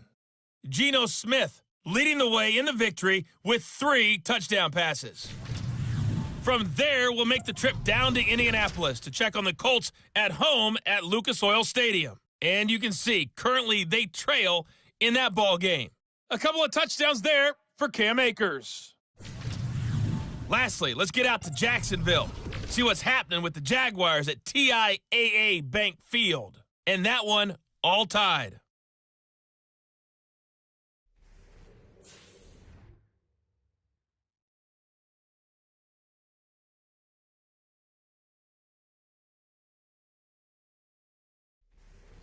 All right, Coach, thanks very much. Fine work as always as we welcome you back for quarter number 3. The Cowboys will get the football first here, and they have the lead as well as we are underway in quarter 3. And no fireworks to start the half. This will be a touchback. The Cowboy offense set to go to begin this 3rd quarter. And they've got the lead. CD, what do you think the message was at halftime? I don't think the message was too drastic, I think, at the half, or that they need to change things too much. I do think the offensive line could play a little bit better, and I think they'll try and help them out more. They'll probably keep a tight end in a few more times and maybe add a running back to the formation to pick up those pass rushers, because they probably allowed a few too many sacks for comfort in the first half. They throw right away, and that's complete out on the right side. And they get him down, but not before he takes it across the 40-yard line. That play going for 16 yards to start the drive, 1st down. For many teams, the evaluation of tight ends has really changed. We used to wonder about how they would block first and foremost. Now we want to know how these guys can run, because we envision them in offenses catch the ball. How much yardage can they gain after that? And that on display there for a good pickup. One play has him up past the 40 already, and another 1st and 10. One back in the backfield, he'll get the carry.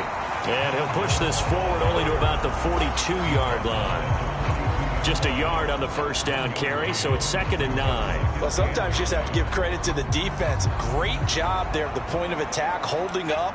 They won their battles at the line of scrimmage, left him no space to try and run. A really nice job swarming to the ball carrier. Now a quick slant as the throw's complete. And he's going to have another first down as the tackle's made here at the Bears 42. That one good for 16 as the drive continues.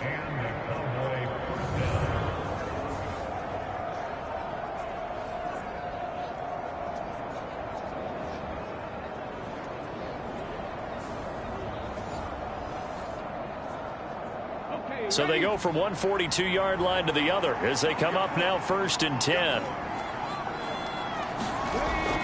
Now a shotgun snap as they'll look to throw. Short throw caught by Pitts. It'll go as a gain of 4, and it'll be 2nd down. From the gun, he'll hand this off. And he stopped immediately there.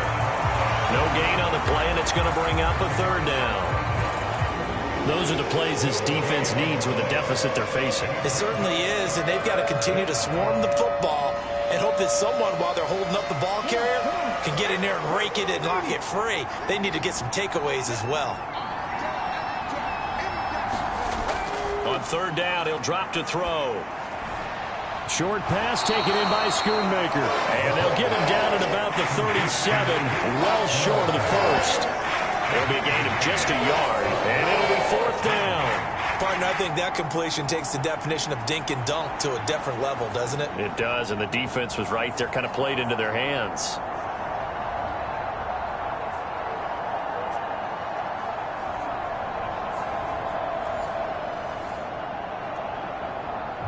So now on comes the field goal unit, and wow, this is no ordinary try here. This from 54 yards away. Gay's kick is good, and that will extend their lead even further.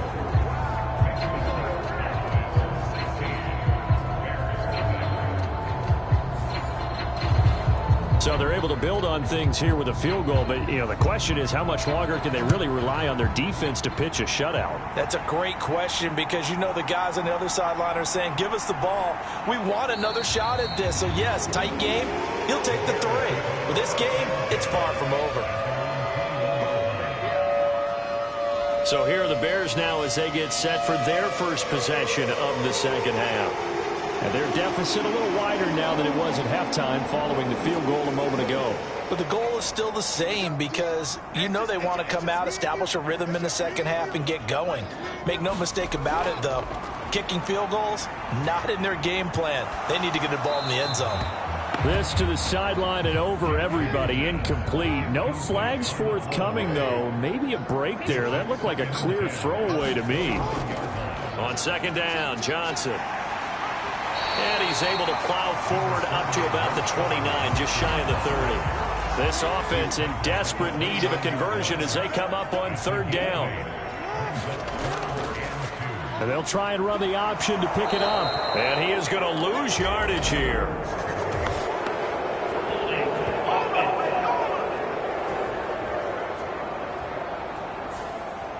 And this 3rd down looking very tough after the holding penalty. 3rd and long. Here's Jackson to throw. Dumping it off for Johnson. And they're going to mark him down short, maybe by about a yard, if that. That's a gain of 11. Would have been a first down if not for that penalty moments ago. On 3rd down, you'll give them that. You just want to make sure that you play the first down line. They were able to get him down and force the punt.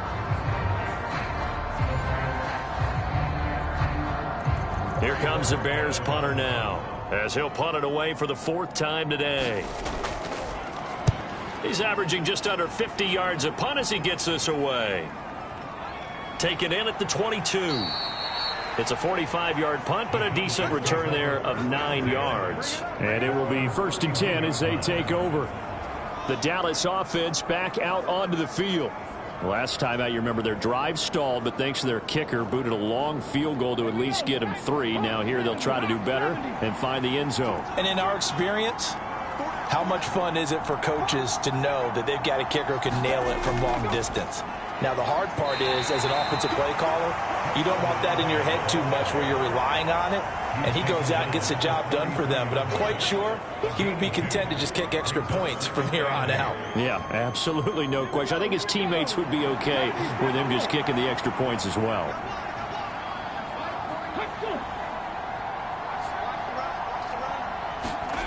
Here's 2nd and 8. Able to hit his target, Lamb. It'll go down as a gain of 6, and that'll leave him with a 3rd and just a yard.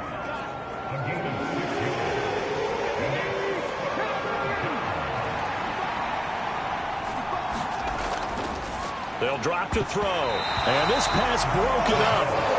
And the contact well timed there, and now 4th down.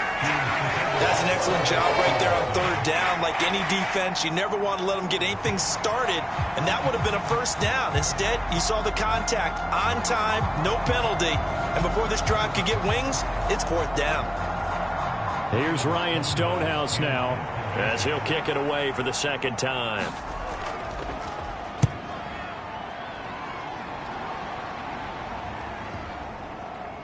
And a great job on special teams to down it, as this will be marked out inside the 5-yard line. That punt was near perfection as it checked up inside the 5-yard line. You never know where these things are going to go, do you? No, what was it? You got a John Heisman quote about that, yeah, right? He said the football is roughly a prolate spheroid, which means it's going to bounce funny, and you never know where it's going to end up.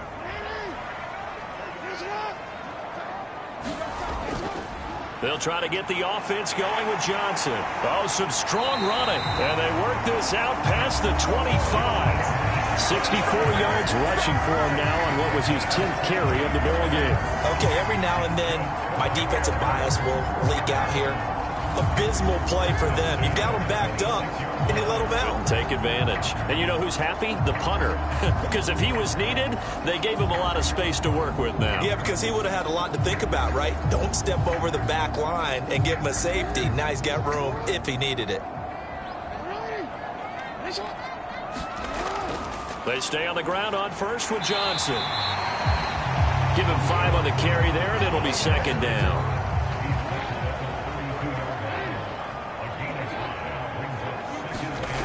Jackson.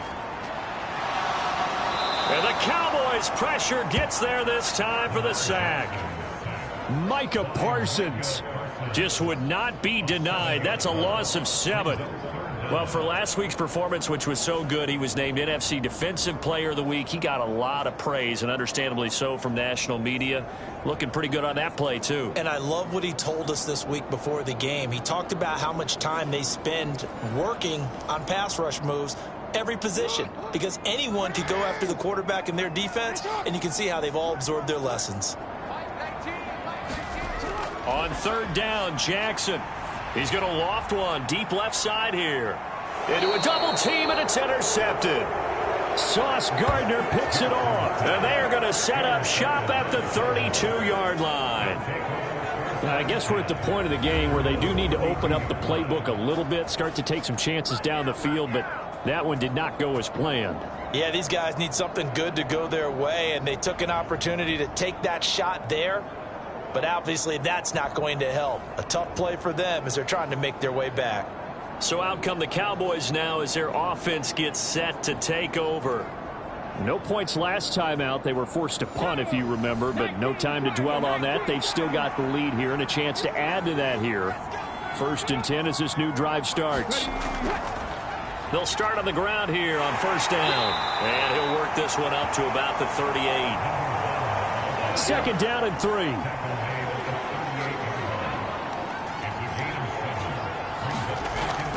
They'll set up a throw.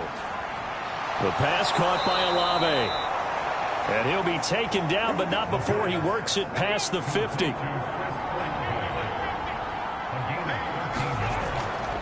Now a play fake here on 1st down. Finds his man, Watson, over the middle. And he's got this down to the 35.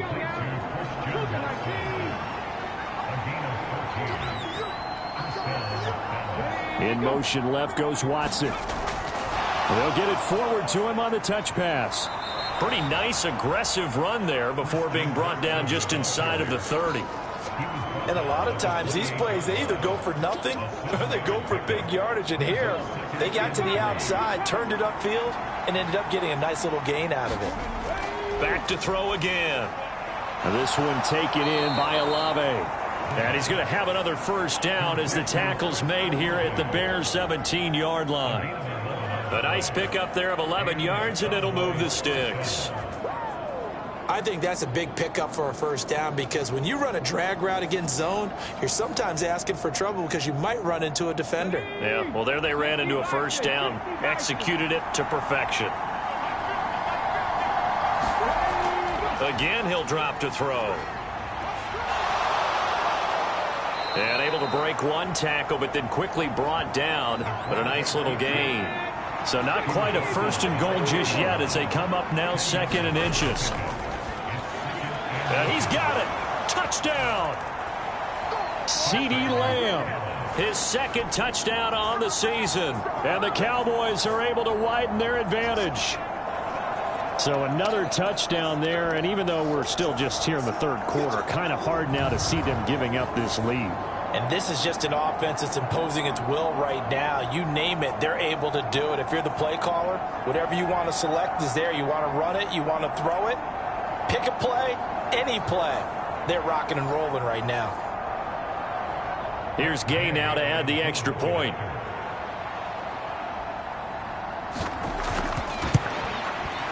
And that PAT pushes the lead up to 23 now. So that drives 7 plays in length. And it's finished off by the touchdown from CeeDee Lamb.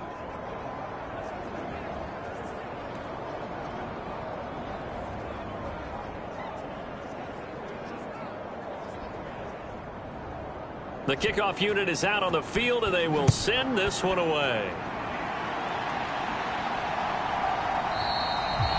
And the drive will begin at the 25 as Scott is going to stay in the end zone. The Bears offense ready to get going again. I kind of feel like they've reached a do-or-die point in this game, Charles. If they're going to try to pull off an impressive comeback, it has to start right here, right now. Yeah, now they've got a final chance to get out of this situation, but they also understand they've got to move the ball and move it fast. In addition, they need to... Jackson hit, and he lost the football.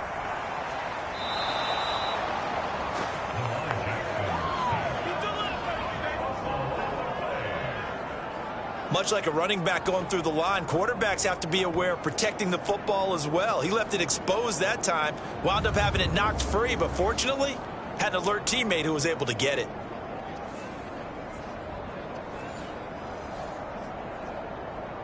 The fumble on first down now. Here's 2nd down. Throwing is Jackson. And he's going to be intercepted a 3rd time. And they'll have the ball set up in the red zone at the 16-yard line. Partner's bad enough when you just can't hold on to the football. But when your quarterback's throwing it to the other team, that's 3 interceptions now, 4 turnovers for the game. You really have no chance to win the football game. Now here's the signal caller getting ready to lead this offense again. How do you break down his game so far? Just the 1 touchdown pass, but sometimes the touchdown pass stat category, that doesn't tell the whole story. It really doesn't, not until you balance it with the error side, you know, and in this case, he hasn't thrown any interceptions. So a lot of people would call this almost a pedestrian game, kind of a bus driver game, but that's just really wrong. Being a bus driver is a good thing if you're running a football team because that means you're in control and you're taking your team to the right places. Yeah, he's touchdown, Cowboys! Chris Olave. An 11-yard touchdown. And the Cowboys are able to extend their lead in the final seconds of this 3rd quarter. So they're able to capitalize there on the short field, and that might prove to be the score that turns out the lights.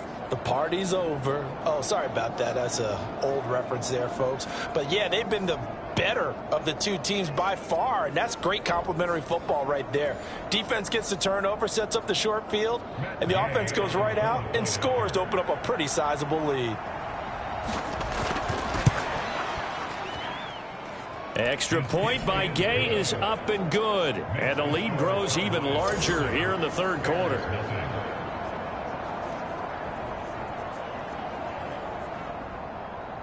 The kick team out there for the Cowboys as they run up to send this one away.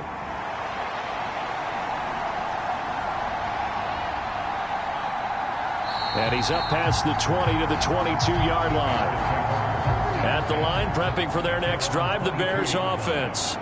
Well, we haven't exactly been treated to a nail-biter in this one, CD, and if they cannot score here, this one's pretty much all but over. Are you saying that you feel like people are starting to think about getting out of here, maybe beating the traffic in order to get home or to their final destination? Yeah, I don't think there's a whole lot of reason to hang around, especially if they can't score here. Yeah, you're right about that because it has been pretty clear who the better team has been in this one. And in a league that we talk about every game being a one-score game as we go into it, watching this blowout, let's just say it's been unusual. The throw over the middle taken in. A gain of 5, good enough for the first down. I got a kick out of that one, partner. You and I talk often about trying to hide receivers in certain situations, but a guy of his size can't really hide him. But the tight end drag route, definitely an effective way to sneak him across the formation for an easy. Jackson hit, and he lost the football.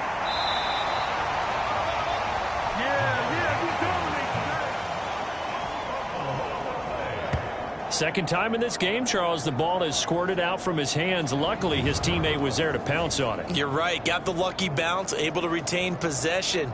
You know, we often talk about the combine and why do we measure quarterbacks' hands. Is that really a big deal? It's for situations like this. Do you have the hands big enough and strong enough to hold on to the football while being jostled? So they keep the football, but now face second and long. Jackson. They'll get this to Hamler over the middle. So the completion good for 6 yards. And that's going to set up a tough 3rd and 9. Jackson now. Over the middle, that's caught by Scott. Well, this is going to depend on the spot, but it's not a very generous one. He looks to be about a yard or so short. So 8 yards on the completion there, and that'll bring up 4th down.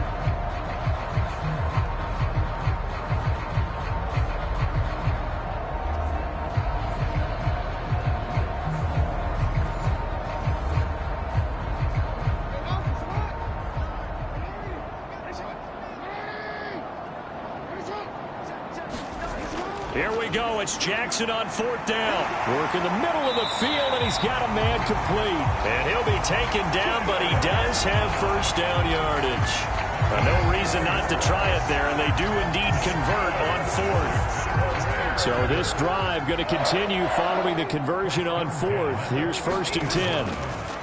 From midfield now, here's Jackson. Out to the flat here for Johnson. And he'll be brought down at the 45-yard line. Ball placed at the 45 for 2nd and 5. Off the play fake, here's Jackson. And he will go down. A Cowboys sack. Call it a loss of 5, a big sack to bring up 3rd down. Well, it's obvious, but I can't help but say it here. It's never a good day when the opposing defense has more sacks than you have points. The win seems likely, but this defense is still playing for something here. They see that 0 on the scoreboard, and they don't want that to change. The Bears on 3rd down. They've struggled to the tune of 2 for 8 so far. This is 3rd and 10. Here's Jackson. Hit as he throws. He lost the football. It's loose. And now off to the races down the right side. And this is going to be brought back for a fumble return touchdown by the Cowboys. And Charles, look at the big fella. What a rumble that was. Not only to scoop it, but then take it the rest of the way for the touchdown. And now you know they're going to have to hear about it from now on. The defensive backs, he's going to want to run with them, do their drills, the whole deal. He thinks he's the pace setter now. It doesn't matter what happens in practice this week. He's smiling. Gay is on for the point after.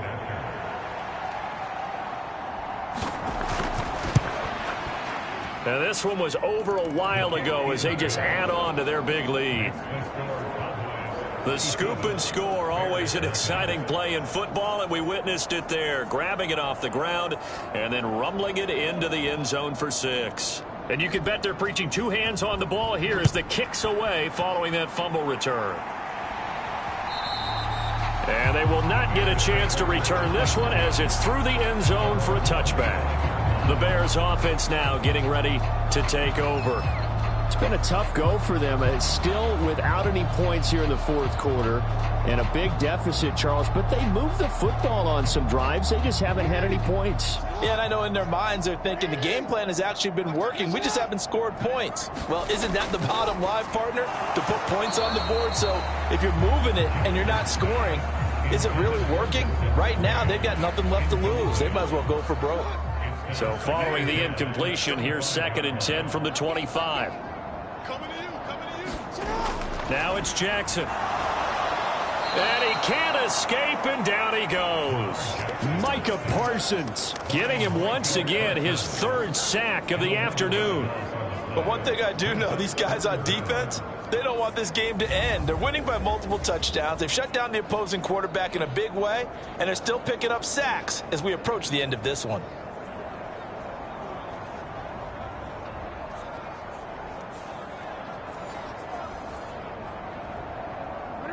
now 3rd down and very long. Now Jackson. And his pass is intercepted for the 4th time today. Picked up by Trayvon Diggs. And this return is going to be halted right around the 28-yard line. The utter domination here just continues. This defense, I don't know what more we can say all around about their performance. Well, it certainly feels in this game like maybe they're facing a Canadian defense. 12 guys on the field. It feels like there's an extra on every snap because they have really struggled to make headway through the air. On 1st down, they'll go to the ground attack. Stopped at the 24-yard line after a gain of 5. From the 24 now, here's a 2nd and 5.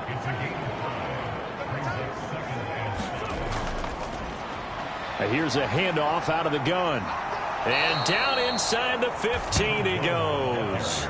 They picked up 5 yards last time. Now they double it and get 10 here. I know we're in the era of wide open football, a lot of spread formations, more space, but there's still a spot for power football. And we just saw some of it right there. How about that run? Yeah, breaking the tackle. And, you know, late in this game, he wants a football in his hands. He's had a good day.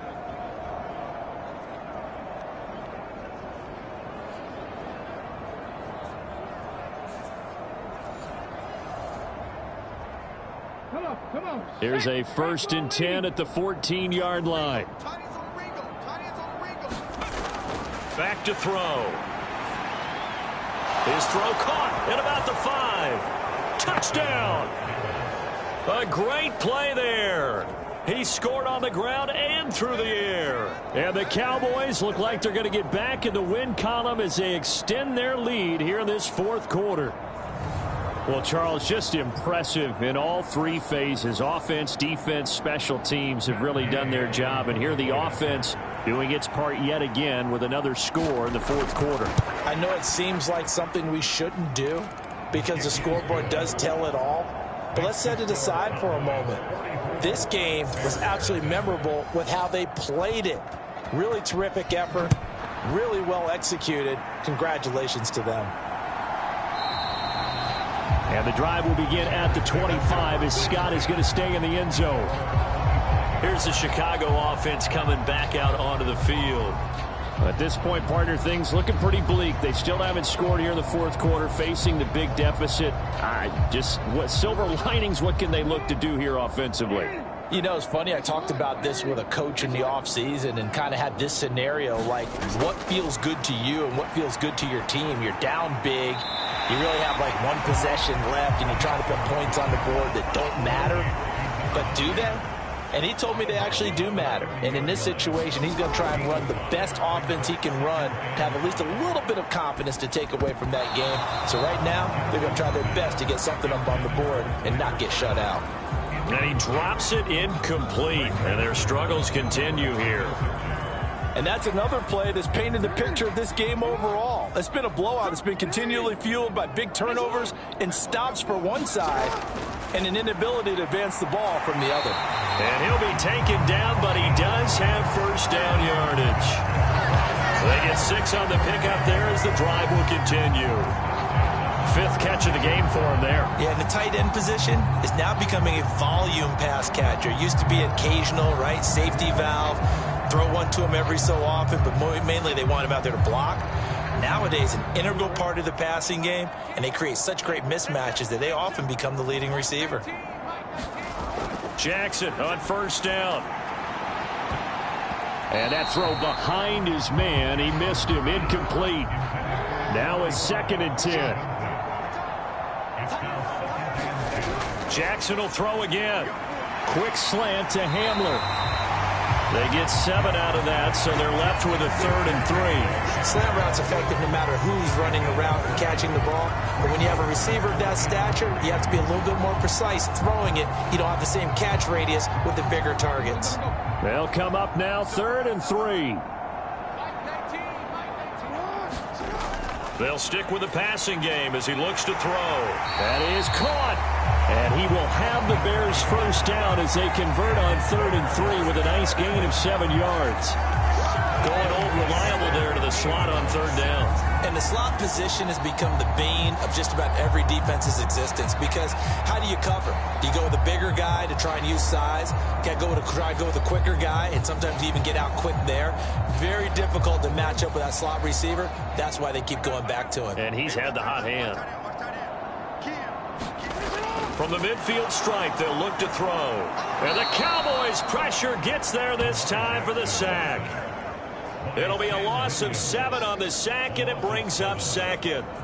We all know he's one of the better quarterbacks in the league, but definitely not today. His team trailing by multiple touchdowns, and a late sack, just a parting gift from the defense for him to take back to the locker room with him. Don't need it all back at once, but you figure they're going to need something here. 17 yards to go on 2nd down. Screen play, Johnson. And he'll be taken down at the 44-yard line. This offense has converted 2 third downs on this drive already. This is 3rd and 4. Jackson from the shotgun. Ball had his hands on it, couldn't bring it in. Pretty symptomatic of how this game's been going. They'll try and throw for it with Jackson. He's got his target. That's complete. And he is out of bounds, but not before he's inside the 30. A defensive breakdown allows a pickup of 16 on 4th down. Well, a touchdown here on this drive, it wouldn't really put much of a dent in the score, the deficit right now. But as you mentioned in the past, CD, their coach is probably just hoping to see something executed correctly on this drive before we close out the ball game. Yeah, and I think that every guy who's on the field has to feel exactly the same way, because if not, they might be looking for replacements. Treat every drive as if it's your last and make it a successful one in some small way. He'll get it inside the 20. And he's out of bounds. Almost gets to the 10. 16 yards. A little deja vu from the previous play where they got 16. For as many sacks as this defense has, you can understand their willingness to try and get upfield and get another. So what a really smart play call here to use their aggression against them. Go with the screen, and they're able to get the first down.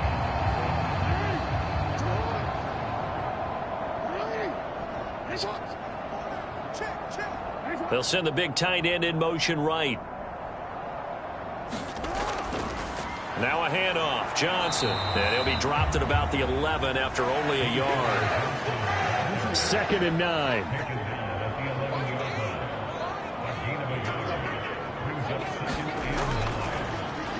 Straight ahead, it's Gainwell. And here he'll get it down to the 7. It's a 4-yard pickup there, and it leaves him with 3rd and 5.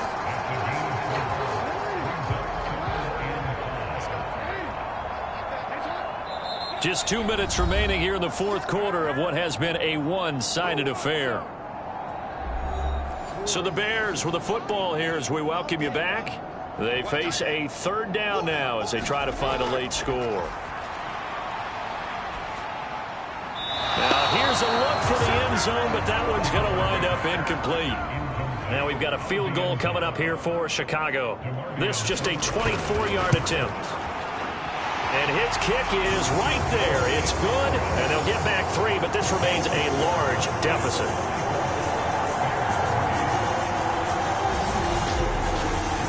Well, it's a Pyrrhic victory at best, but Charles, no team wants to get shut out, so it's hard to blame them for taking the 3 there. You can't blame them one bit. It hasn't been the best performance, that's for darn sure.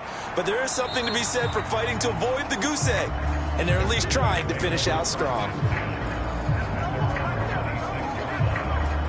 Dallas offense set for this next drive. Well, they don't really need the points here, Charles, given what we're looking at on the scoreboard, but they've scored on 3 consecutive possessions, 3 consecutive drives, and I'm sure that they would like to keep that streak going here and continuing to pour it on.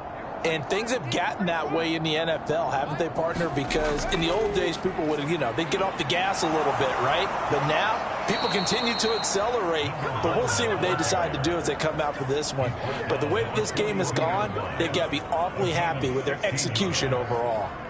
He continues to be a major factor carrying the football here into the 4th quarter, Charles. Another big gain on the ground. Big guys working strong up front. A lot of them not just taking care of business at the line of scrimmage, but getting into the linebacker spots and taking care of the second level as well. And they're taking advantage of everything right now on the scoreboard with that lead. Running game working. They'll stick with it on 1st down. And he's going to get this all the way down inside the 35. Another 1st down there as this one goes for 25. Boy, where would these guys be without his performance on the ground? That puts him over 100 yards now for the afternoon, and I tell you, he seems to be getting stronger as the day goes along. Back-to-back good plays have him on the move on 1st down.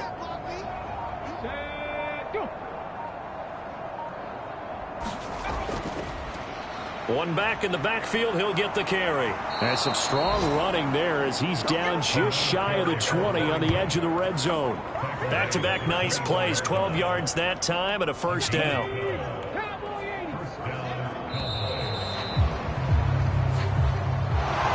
Well, fans usually love to see scoring, and there was no shortage of it today. What a dominant showing from an offense that was truly playing at an elite level in this contest. Partner, this game was over a long time ago, and you noticed they did not want to slow down anything. Absolutely a dream scenario for everyone on that offense, and they took advantage of every second.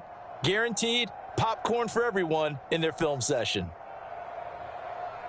So for Dallas, they fall a game under 500 now at 3 up and 4 down. And they will head back home next week. Meanwhile, for the Bears, they fall a game under the 500 mark at 3-4 through 7 games. And they'll try to get back to their winning ways next week as they head to Santa Clara to take on the 49ers. So for our entire crew, alongside Charles Davis, I'm Brandon Gaudin. Thanks for watching, everybody. We'll see you next time.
today.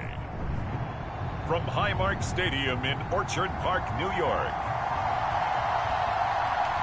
it's Week 7 of the NFL on EA Sports.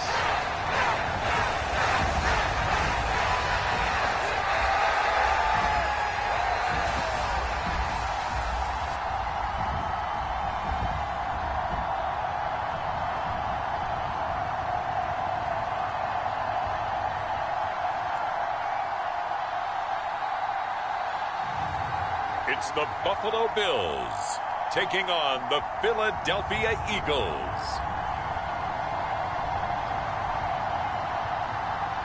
We are just about 4 miles off the shore of Lake Erie at Highmark Stadium in Orchard Park, New York. Today we've got a matchup here in pivotal Week 7, as it'll be the Philadelphia Eagles taking on the Buffalo Bills.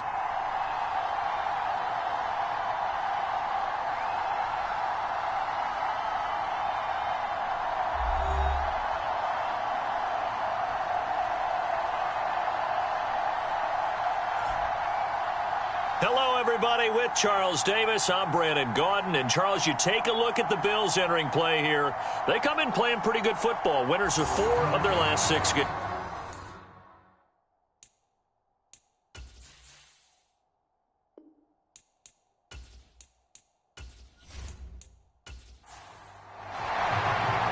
Getting toward the halfway point of the NFL season. Week 7 is underway on EA Sports. And no run back here, so they'll bring it out to the 25. So now here comes the Eagles offense as they get ready to take over. And they will be led out by their signal caller in his 2nd year in the NFL now. And coming off of an early season open week. And in this situation, what he told us when we sat down with him was he spent a lot of time working on fundamentals, kind of getting back to basics during that time, as opposed to having to worry about healing up or resting up. It's too early in the season. Get back to the basics, get his game going again.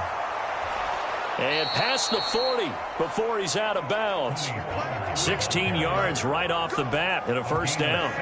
Charles, they won last week despite him not running the ball well. They told us need to get him going. Runs like that help. And they talked to us about leaning on him because, as you noted, last week they didn't have to. Still won the ball game. They leaned on other people to give them the yardage that they needed, but they really want him to be that guy, and that's what they're doing early in this game. One play has him up past the 40 already, and another 1st and 10.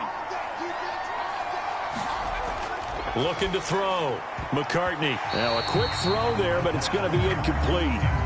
Devontae Smith, the intended receiver, but it's going to be 2nd down. You look at this Buffalo defense. They were excellent a week ago in that victory over the Colts. No matter what coverage was called, they were in the hip pockets of the receivers all game long. I mean, they were running the routes with them. Turned out they were right there on every single ball thrown and came away with 5 interceptions. And he'll be brought down, losing yardage back at the 40. It'll go as a loss of a yard, so now they deal with 3rd and 11. This defense is a difficult one to prepare for, one of the best in the league. They'll come at you from all angles, and they did a nice job there stopping him for a loss.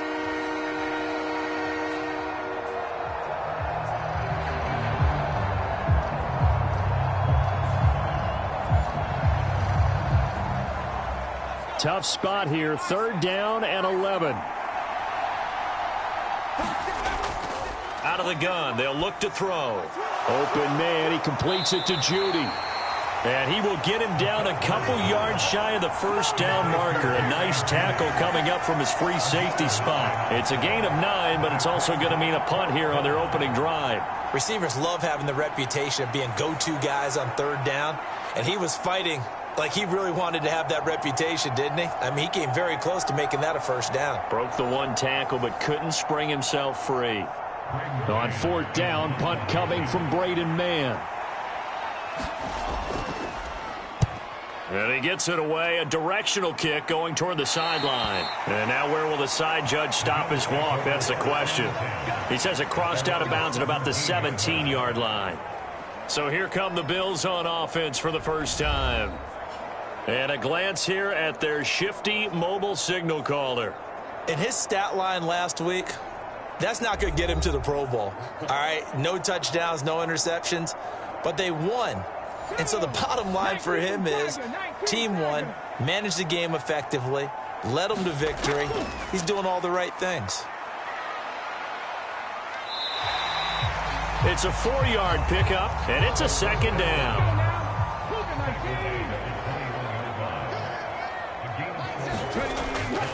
They'll look to throw here. And that nearly an interception here on this opening drive, but he gets a reprieve. It's third down. Now back to throw.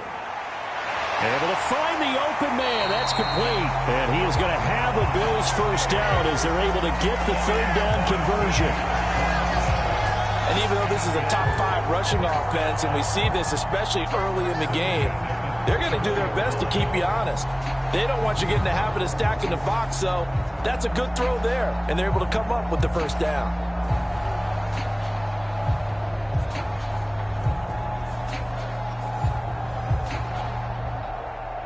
From the 34 now, here's 1st and 10.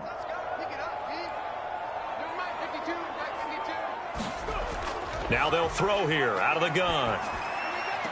That's complete to Justin Jefferson. And he's going to be out up around the 45-yard line. So after 2 first downs, they get another here. 1st and 10 at the 45. They'll look to throw again. That's to the right sideline, and it falls incomplete. You look at this Eagle defense. It's quite a unit. Number 1 in the NFL against the pass. This is such a good unit of covering passes downfield. I think that last play is typical of what we might see. A lot of short passes, see if they can generate some run after the catch, but nothing doing on that one. 2 yards the loss, and now 3rd and 12. Now, this defense for the Eagles very strong in that victory a week ago. It was a little bit enlightening talking with the defensive coordinator about their performance last week, because the feeling was that it was a good, solid performance. They did what they needed to do to get the job done and get the win, but definitely a few lapses that they're looking to correct. 7th play of this drive coming up, but a long way to go on 3rd down. From the shotgun, he'll look to throw. Oh, that's into a double team, and it's intercepted. And they'll start out with great field position at the 47-yard line in enemy territory. So a first interception thrown for him there, and that really not the best decision either. Not at all, and that's something he did not do in their victory last week. No interceptions in that game, but this defense, they're able to take advantage of an early mistake. Now let's see if they're going to turn it into points. So back onto the field here come the Eagles for their second drive. And you figure this should be a healthy, a rested, a focused unit, and they're working on a good winning streak. They had the week off last week. This is really a team, Charles, that should be in top 4. I would agree absolutely with that. What coaches worry about, what organizations worry about, though, is overconfidence. They've been playing so well, and now they've had that extra time off.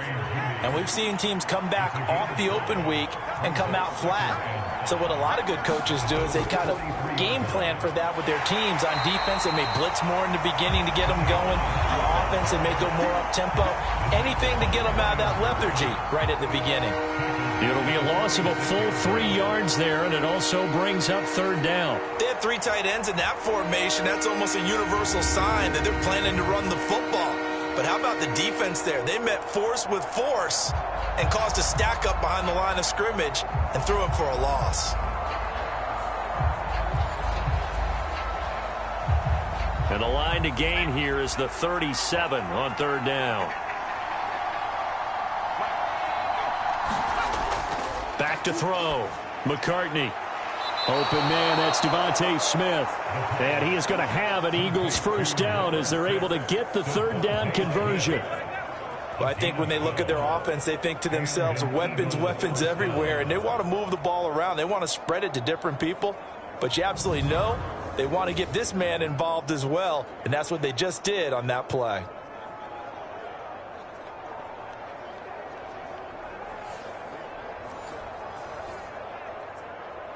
From the 34 now, here's 1st and 10. Looking to throw. McCartney. There's a short throw. It's caught by Kmet. And brought down, but not before they're inside the 25. 11 more on that one, and another first down. And what a nice example there of a tight end doing exactly what he needs to do. How about how he worked his way to the outside, made sure he secured the catch, and then anything after that, we count that as a bonus. And indeed, he gets enough for the first down. Now a battle for the football. It's caught. It's a touchdown. Devontae Smith with an acrobatic catch. And the Eagles have taken the early lead on the road here in Buffalo.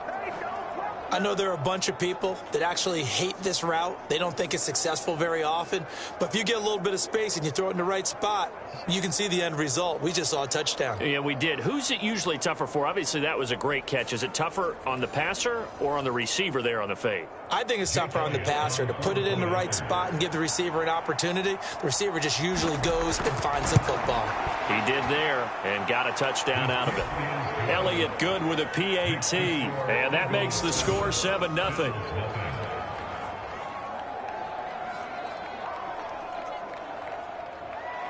Now after the touchdown, here's Elliott on to kick it away. And they'll put up the stop sign there as his guys will get it at the 25. So here come the Bills out for their second drive. They threw an interception the first time they had the football, wound up leading to a touchdown the other way. How do you approach drive number 2? Going back to your game plan coming in, everyone has matchups that they like better than others, where they think they have an advantage. Dial up some of those plays. Try and go to those spots and get your offense moving. Give him 4 yards there on the first down keeper. It'd be hard to say that a defense wouldn't be ready for a first down run. And when you can gain that kind of yardage against a defense that's really kind of geared to stop that play, your confidence has to rise, and now you've actually opened up your playbook. If you want to throw the ball now for play action, you're good to go. And he gets us to the other side of midfield across the 45 before going out. 27 yards there, a first down. And that's how you shake off the interception you threw on the opening drive, come back and throw another strike and gain nice yardage. And I give credit to two people on this one. The man throwing the ball and the person calling the plays. They're not shutting him down early in this game. So from Philadelphia territory now, here's a 1st and 10 at the 44-yard line. They'll look to throw. And he lost the football, and the Eagles have recovered. And they put it on the ground here on the second drive, and of course, Charles, that follows drive number 1 where they had the INT. Makes you wonder what's going on with this team, because a lot of times we can attribute it to nerves, but maybe it's a lack of focus. Maybe it is the preparation for the game. Maybe they just came into a little lackadaisical, because that's just not looking good at all. That's just not the football that we came here to see.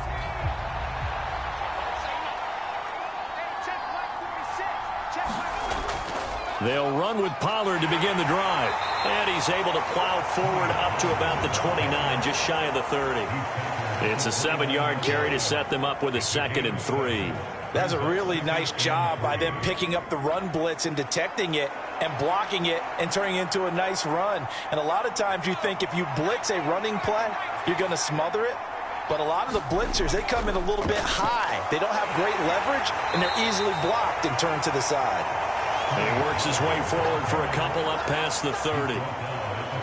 Well done to sniff that out defensively. He had it diagnosed pretty quickly. I love that description, because diagnosed is perfect on that one. Read his keys, made the play, and he couldn't even get going moving the football. Off the play fake. McCartney. Pass taken in by his big tight end. And he is going to have an Eagles first down as this defense unable to hold. It's a 7-yard gain there on 3rd and 2. And the tight end is certainly a position built to move the chains, because they can control space underneath. If they've got good hands, then of course they're a dynamic target. But one other thing is they're right in the sight lines of a quarterback on just about every play. And that makes it easier for the quarterback to pick him out and deliver. So here's a 1st and 10 at the 38. Pollard gets it off the option. And he slips up past the 45 before being tackled. 10 yards there and an Eagle first down. Well, they came into this game saying it was important that they set the tone and show that they can run the football. I believe that they've done that here in the first quarter.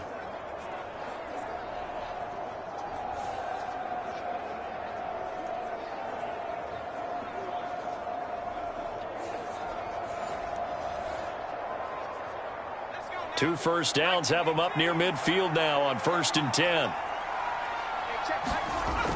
Now a shotgun snap as they'll look to throw. Swinging this out for Pollard. And he'll be brought down just shy of midfield at the 49-yard line. From just shy of midfield, here's 2nd and 9.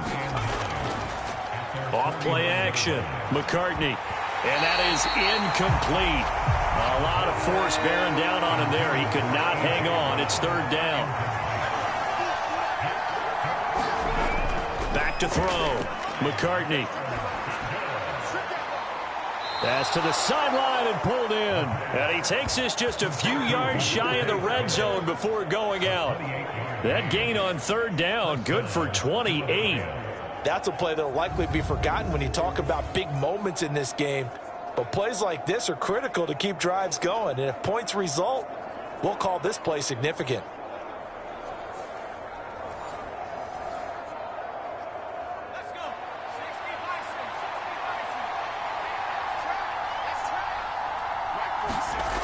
On 1st and 10, McCartney. He's got Dallas Goedert, his tight end, over the middle.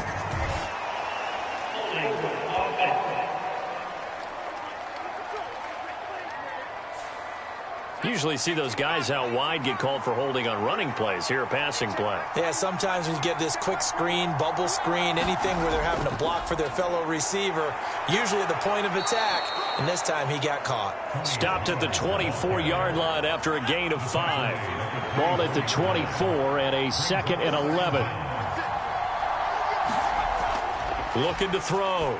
McCartney. And it's incomplete. Took a shot, couldn't connect. An incomplete pass on that last play, and that means they'll need to come up with something here on 3rd down. Back to throw. McCartney. Oh, it's intercepted. A drive killer there. And just shutting him off there. And the Bills are going to get the football here at their own 40-yard line. So the first interception of his career under center, and you knew it was going to happen sooner or later. It has to. And I know it feels like the world is just tumbling down at this moment, but there's got to be some veteran somewhere, some mentor that's going to tell him, hang in there, my man. Plenty more to come. Keep firing. Here's the Buffalo offense now as they get set to take over here. They'll start at the 40, so great starting field position following the interception. And they'll begin by running the option. And he'll be brought down just shy of the 45. 2nd and 5.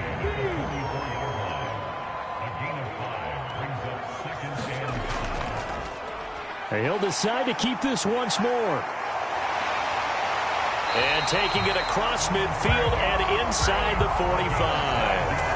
A really nice effort that time. 12 yards on the keeper, picking up the first. It looked like almost some miscommunication defensively because once he decided to keep it, he had pretty smooth sailing. Yeah, it became a question of, wait a minute, who's got the quarterback? And when you talk about miscommunication, it's supposed to be called assignment football on the defensive side of the ball.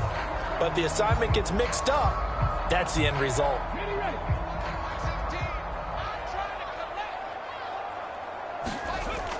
First down, here's the run with Cook. And he'll get it inside the 40 to the 39. Ball on the 39, here's 2nd and 5.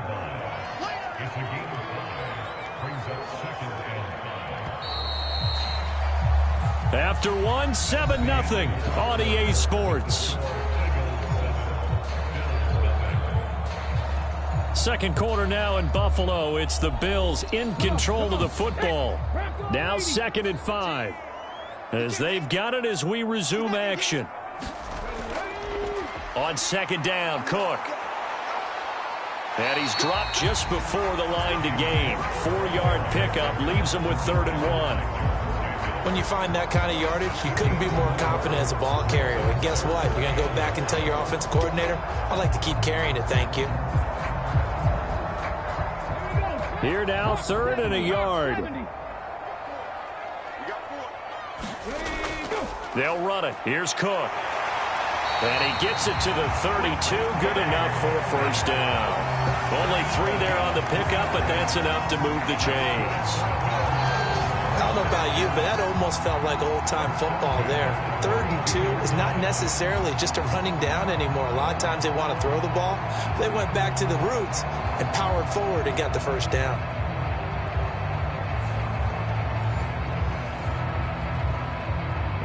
This offense finding its legs now. Here's another 1st and 10.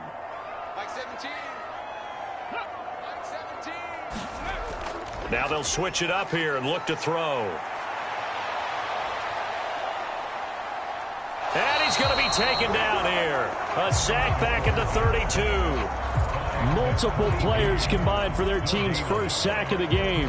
And this is a quarterback who's already had success on the ground in this first half, but this time they're able to hem him in. And it's always different when you rush a mobile quarterback as opposed to a guy you know will be right back in the pocket.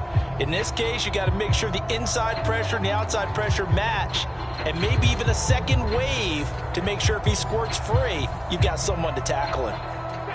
Here's 2nd and 10.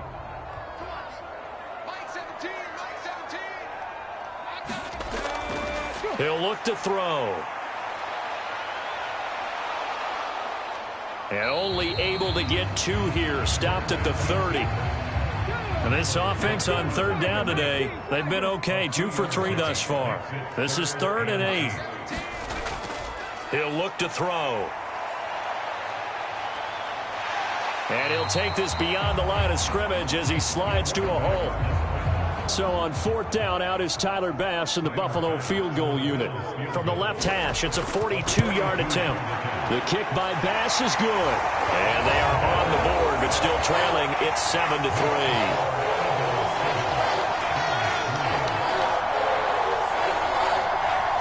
Well, still some climbing left to do to get back to even, but forcing a turnover and getting the field goal there, that's a small step toward erasing the early deficit. Absolutely. That interception field goal, that's the beginning of what they hope will be several steps towards erasing that deficit and building a lead of their own by the time this game is over. Here's the Philadelphia offensive unit now as they head out to take over possession. Not an ideal way to end their previous drive. They threw the interception, Charles, after they had built up some momentum. They were moving the football, but something to at least build on for this offense as they run back out here. Yeah, you're right about that. Up until that last play, everything was working pretty well for this offense, gaining chunks of yardage, getting first downs, really making a push for the end zone, and looked like they had a nice rhythm going. Now you got to have a short memory here. Don't focus on the interception. Focus on what came before it and get back to it.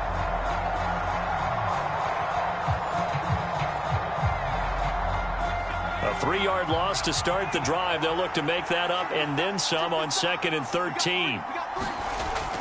Looking to throw. McCartney. It's caught. Smith.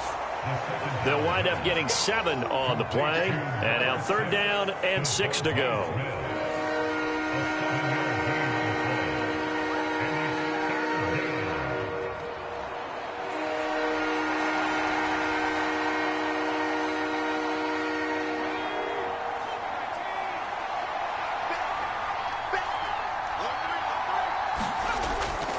Operating from the gun, McCartney. And it's complete right back in the hands of Smith.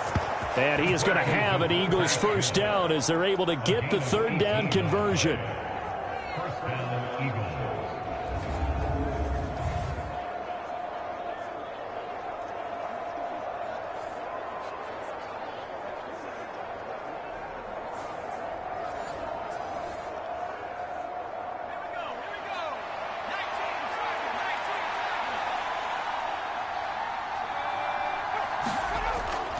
They'll go with Pollard here on 1st down. And he's going to be met at the line of scrimmage and taken down. Officially no gain on the play, and it's 2nd down. And he got off the end there very quickly to make that play. Yeah, it was almost like the bullet train, wasn't it? I mean, just zoom. Quick, quick, quick. And what a terrific play, holding them to no gain. this one incomplete. Too much contact to hold on to that one, and it's third down. My first thought is surprise because that's one of the better tight ends around, and I've seen him pull in balls like this before. But how about a little credit to the defense forcing that incompletion? They come up to the line now facing a 3rd and 10 after the incompletion. Back to throw. McCartney. That's dumped off to Pollard. And he'll go down inside the 45 before going out of bounds. They'll get 10 there, but it leaves them just short for 4th down. And I believe that gain on 3rd and long changes things quite a bit because this would be a very long field goal. I wouldn't be surprised to see him go for it here.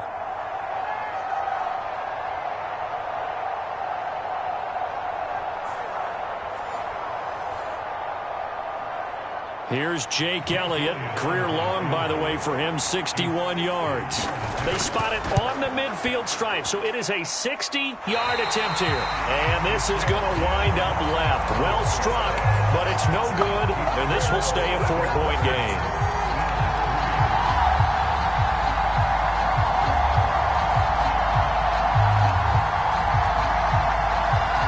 And here come the Bills. It's been very much a slow start for them. 3 drives and just the 3 points, CD. Yeah, if you're into the points per drive ratio, that answer is 1. And that's not going to get it done in a ball game. They've got to find a way to finish these drives in end zones, not having balls go through goalposts. And this will be caught by Mooney. And he's out of bounds as he gets this down to the 45. Ball spotted at the 45. Here's 2nd and 6. They'll drop to throw. Looking middle, and that's complete. He'll get this one down near the 20-yard line, just shy of the 20. The catch and run, good for 24 yards. I don't know whether I want to be a fly on the wall or not when they hear the explanation of how one of the bigger targets on the field, the tight end could be that wide open and uncovered downfield. Who blew that assignment? Somebody did. No doubt about it. There's no way you're not going to account for him.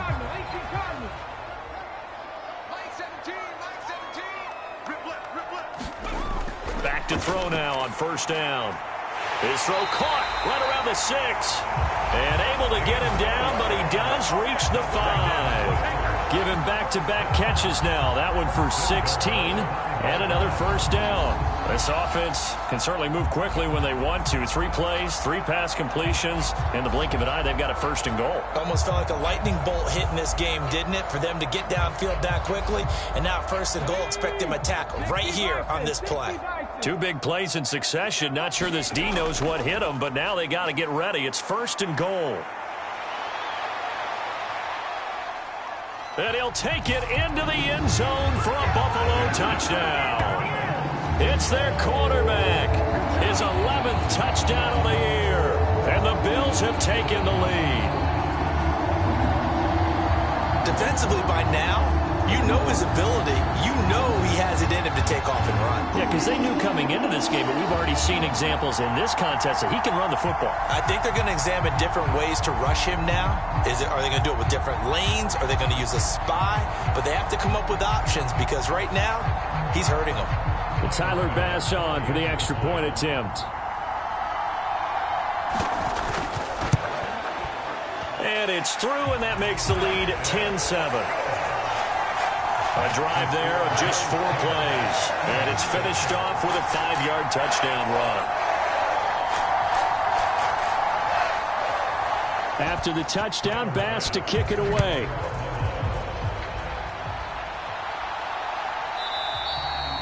No run back here, down to a knee, and this drive will start at the 25. This offense ready for their upcoming series as we get a look at the former Heisman Trophy winner, Devontae Smith. Sitting right around the midpoint of the season, on pace for 1,000 yards. Good year so far, and I'm sure film study being devoted to him a little bit more on the other side. They have to, because the pace that he's carrying right now, if you're pushing 1,000-yard pace as a receiver, that means he warrants your attention. And right now, precision is going on with their offense. Kind of like that timepiece you wear on your wrist, you know, that good stuff. You got to knock that off somehow. Chip away at that timing, change things up a little bit, and make them go to other things and make them do those things better. Yeah, try to make him uncomfortable. Not many teams have been able to do that so far this year.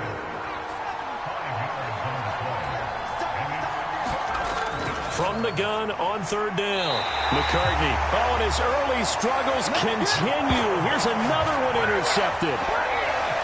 He has just been a load for opposing offenses to account for. Now 8 interceptions on the year. I love that number because I always think of center field. You know, when I hear 8, because that's the position you write in the scorecard in baseball. And what do good center fielders do? Take away all the alleys, right? They range deep and make a whole lot of great catches. So from the 36 now, 1st and 10.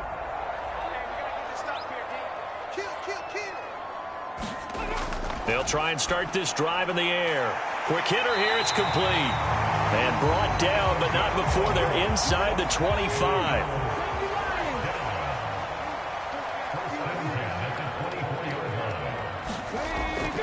Getting the ball is Cook, running left.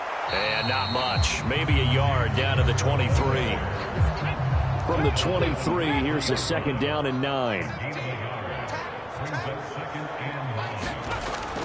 They'll set up a throw. And he's going to have to eat this one as down he goes. Jordan Davis busting through to get him for a loss of 6. You know, on these types of plays, we're always looking to assess blame. Okay, where did it break down? Sometimes it's just a great play.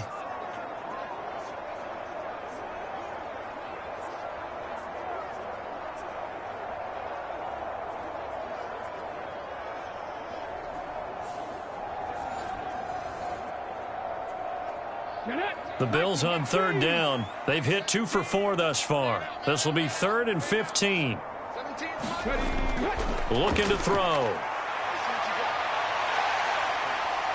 Oh, now he's stripped. He lost the football. And it's picked up by the Eagles. And they have the football and will take over at the 24-yard line. We know he's got the speed to get downfield, Charles, but there's the negative side. A little loose with the football that time. And that's normal, especially when you have his type of talents, because you feel like you're into the open field and maybe you don't feel the people who are around you or closing in. All quarterbacks have to do extra ball security drills with the way the game's played now, because defenses, they attack the football as much as they attack the runner.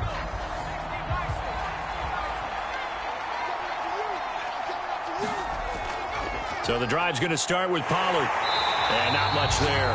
Maybe a yard up to the 24. Now 2nd and 9.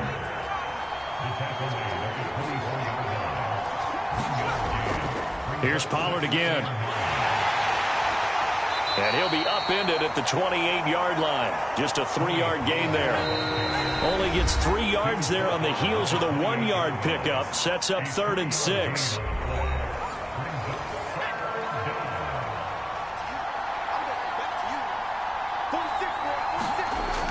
Looking to throw. McCartney. He finds his man, Pollard. And a good job defensively. They stop him short of the first at the 32. Out now is the punter, Braden Mann.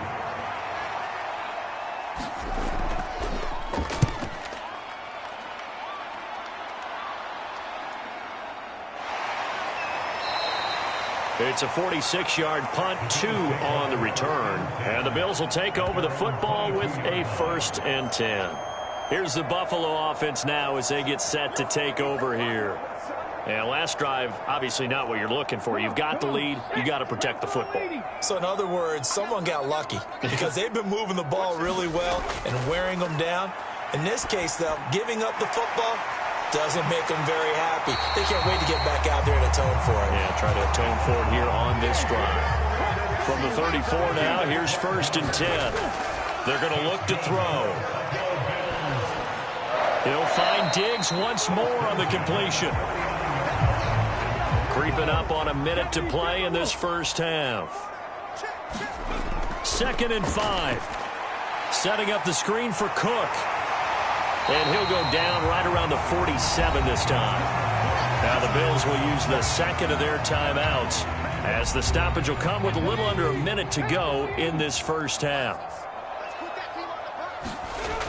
Again, he'll drop to throw. And it's out. He put it on the carpet. But it looks like one of the... There he goes, right side. And a terrific return as he brings this one all the way back to the 30. A disappointing end of the sequence there. He was starting to turn nothing into something, and then he lost the football. And sometimes things get lost in the transition. And what I mean by that is you go from being a passer to a runner. And at a certain point, once you cross the line of scrimmage, you're strictly a runner now. There's no more downfield threat. Make sure you take care of the football while you're traversing downfield.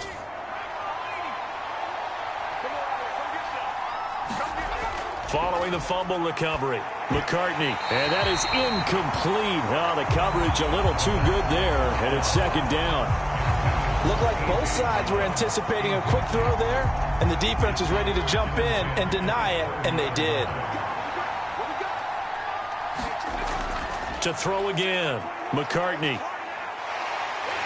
And the Bills are going to get him as he goes down. The Eagles going to take the first of their timeouts as the clock will stop with 37 seconds to play in this first half. Now on 3rd and long, they'll look to throw. Drops this underneath for Pollard. And the stop here will come at the 38-yard line. 5 yards, not enough, and it'll be 4th down. And we see another pitch and catch there to the running back. This position just continues to evolve. They become just as critical to the passing attack as a lot of receivers, tight ends, because their ability to make people miss in the open field can really generate big plays for an offense. Here's Jake Elliott. Career long, by the way, for him, 61 yards. This officially a 55-yard attempt. And he has got it from 55 yards away. That was never in doubt. So thanks to the late field goal, we are all tied up heading to intermission. As we'll head down to Orlando, that's where we find our man Jonathan Coachman at our EA Sports Halftime Report. Coach.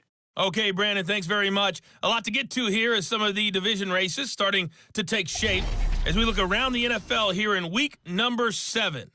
We'll get started up at Lucas Oil Stadium in the capital city of Indianapolis. And it's the Buccaneers who are out in front with that game closing in on halftime.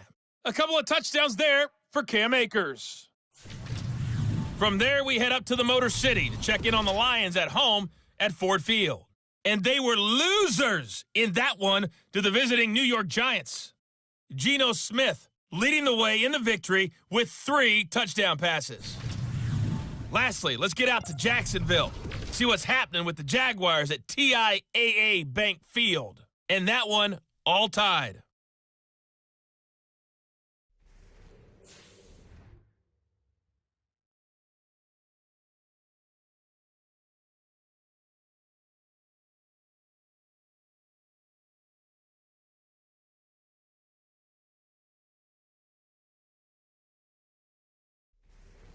Okay, Coach, adjustments likely going to play a big role in this third quarter in what's been a tight contest so far.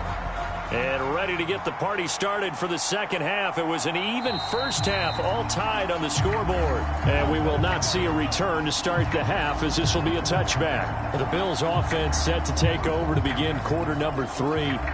It's a tie football game here. What do you think, Charles, the message was at halftime? Well, I think that they probably just looked at things and said, we're fortunate that this is a tie game. No need to panic. No need to change a whole lot. We didn't play anything close to our best in the first half, so we don't have to go out and win one for the Gipper. Let's just go out and play our best football and win one for us. The last play got just a yard. Here's 2nd and 9 from the 26. Back to throw here. Flush to his right. And he maybe makes it back to the line of scrimmage. That's it. All in all, no gain on the play, and it'll bring up 3rd. He certainly did his best to find something on that run, but there just wasn't enough time to make it happen. Nice effort there, avoiding the sack and getting back to the line of scrimmage. That one certainly could have ended up worse. On 3rd down, he'll drop to throw. He had a man open, but he missed him, and it's incomplete. The Bills send the punter out as he's on to punt for the first time this afternoon. He was called on 3 times in the win last week as his first one here's away.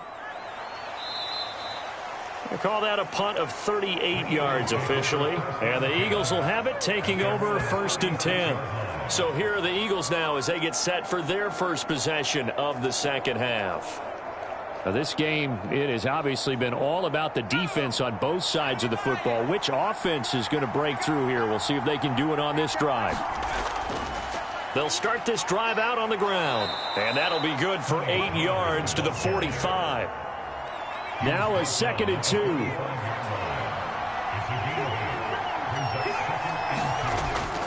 Option play. Here's Pollard. And he'll get it out a couple yards shy of midfield at the 48. 4 yards the pickup. 1st down. 2nd and 2 is prime time for a little bit of a gamble, isn't it? Open up the playbook. Go play action. Toss that bad boy deep. But in this situation, go ahead and give it to your back. Let him pick up a 1st down. Keep the sticks moving. And he's fortunate to get anything from that. Give him a yard up to the 49. They work now on 2nd and 9. Back to throw. McCartney. That's caught by the big tight end, Dallas Goedert. It'll be a gain of 5, and it's 3rd and 4 now. Looking to throw. McCartney. Work in the middle of the field, and he's got a man complete. And he's got a 1st down as the tackle made at the Bills' 31-yard line. Philadelphia picking up the 1st on a gain of 15.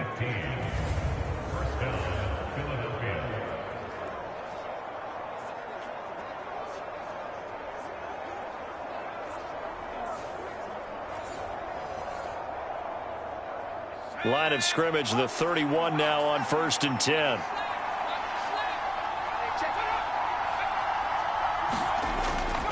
They run straight ahead here with Pollard. And he works his way forward to pick up 4 yards there. 2nd down.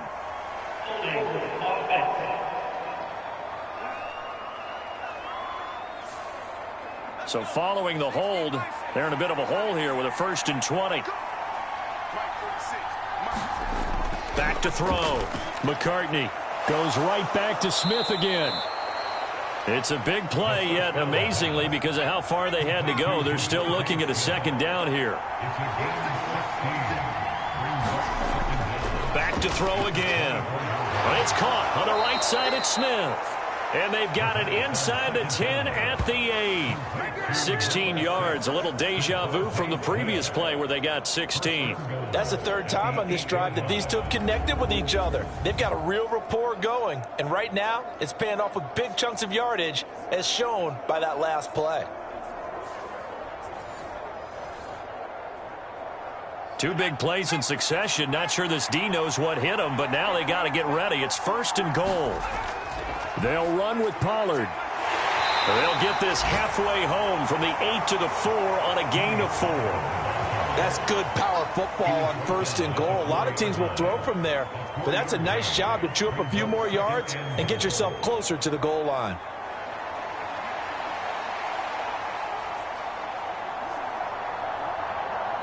Second and goal from inside the 5. Pollard again. And he's in for an Eagles touchdown. Tony Pollard with his 4th rushing touchdown on the year. And the Eagles have taken the lead. So this game tied at the half, but we are tied no more. A touchdown there on the opening sequence of this 3rd quarter. And what a great drive put together by their offensive coordinator. He had a plan, and they executed it almost to perfection, coming right out of the locker room. Now they're feeling good about their chances here in the 2nd half.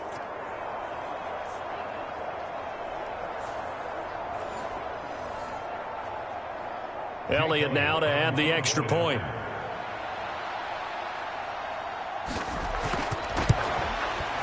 He's got it as they go up by a total of 17-10.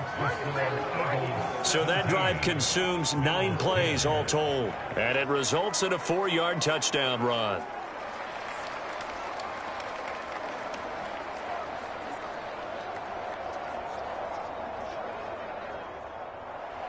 Now after the touchdown, here's Elliott on to kick it away.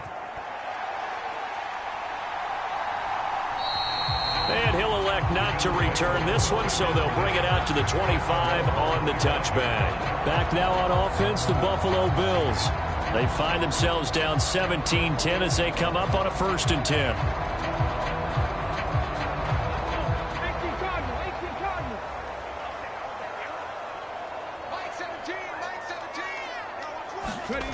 They'll come out throwing here to start the drive. To Jefferson on the slant. And they're able to get this one across the 35. So here's a 1st and 10 at the 38. Back to throw. Another one on this play for Justin Jefferson. And he'll have it past midfield almost to the 40 before being taken down. Back-to-back receptions for him, and it's another 1st down. A couple of 1st downs right in succession, and this is an offense that can really use a good drive, and they're off to a fast start here.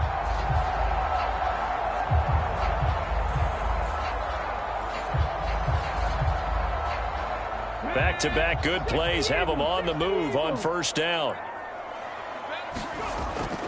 He'll drop to throw. And Diggs has it. And he's tackled a yard short of the marker. Good gain of 9 on 1st down. One thing you're hoping for when you run drag routes, you're able to hit a receiver in stride, and he can pick up a lot of yardage after the catch. But in this situation, the defense was effective, able to stop him before he could get a good head of steam going. From the 33, here's 2nd down and a yard. They'll stick with the passing game as he looks to throw. And that'll be incomplete. Took a pretty good shot as he tried to pull that one in. Couldn't hang on 3rd down. They'll set up to throw. He's got his target. That's complete. And he has another 1st down as they'll get the ball down to the Eagles' 22-yard line. It's an 11-yard pickup. Thought they'd run it on 3rd and 1. Not the case. He's certainly done a nice job spreading the field on this drive, and here he finds his big tight end for good yardage. And that's what you have to do. Keep defenses guessing about where you're going to go with the football.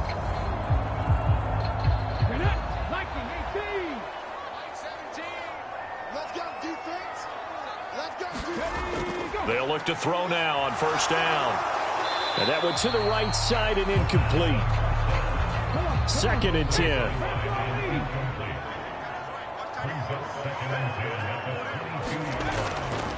Out of the gun, they'll look to throw. And brought down, but not before they get it inside the 10 to the 7. The escapability in evidence there as that one good for 15 and a 1st.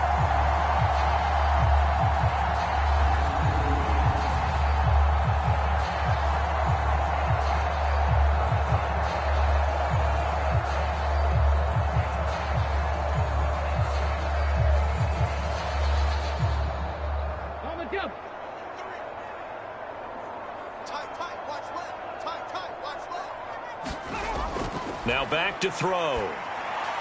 Now they go screen. It's complete. No gain on the screen there. It's 2nd down.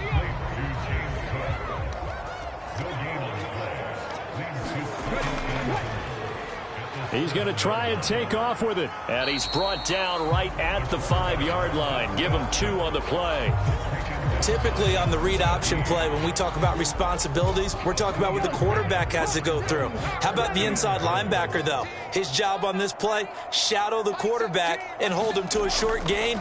Did it to perfection. And he's going to lose a yard or 2. Taken down behind the line. Give that sack to Nakobe Dean. 3rd and goal, they decided to throw for it, but how about the play defensively? Couldn't find anyone open. Left him nowhere to go with the football. Had to absorb the sack.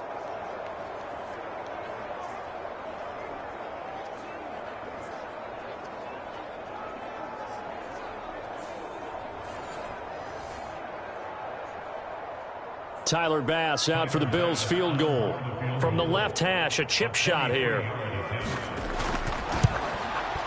The kick by Bass is good. And that will cut this lead back down to 4 now. It's 17-13. Well, I don't know if they would have gone for it on 4th and goal anyway, but the sack on 3rd down pretty much made their mind up for them. You're exactly right about that, and this is a tough place on the field to take a sack because, as you just noted, it took the decision-making away from them. Now they have to go for a field goal instead of potentially going for it. Philadelphia getting set to take the field. This drive here beginning probably with a pair of motivated groups. Remember, the offense scored a touchdown on their last time out, looking to repeat that in Charles's defense. They were very frustrated after giving up 6 the last time on the field. And frankly, it's just a battle of wills in a lot of ways because you know they're both motivated. They both game plan for this drive, and they both have specific outcomes in mind. To me, it just comes down to who can execute better and which side can step up and assert its will over the other. That's his 2nd sack of the game, and the best defensive ends, they do their homework as much as offensive guys do. They know how to beat the offensive lineman across from them, what moves they need to do to set them up. This guy's been pretty good at it all game long.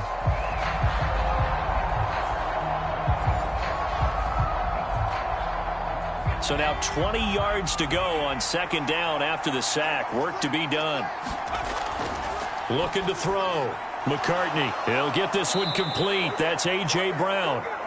That one good for 17 as they're set up better now for 3rd down. That's a good bounce-back play right there after taking a sack on 1st down. Didn't quite get it to the marker, but now they're in a much better spot for a 3rd and short yardage call.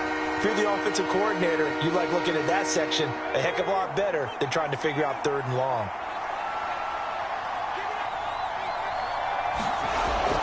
Trying to run for it with Pollard.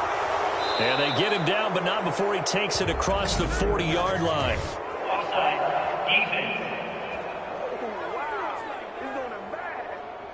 So naturally, they will decline it. They got the 1st down anyway on the play. Who needs a penalty when you picked up the 1st down through hard work and effort anyway? 1st down.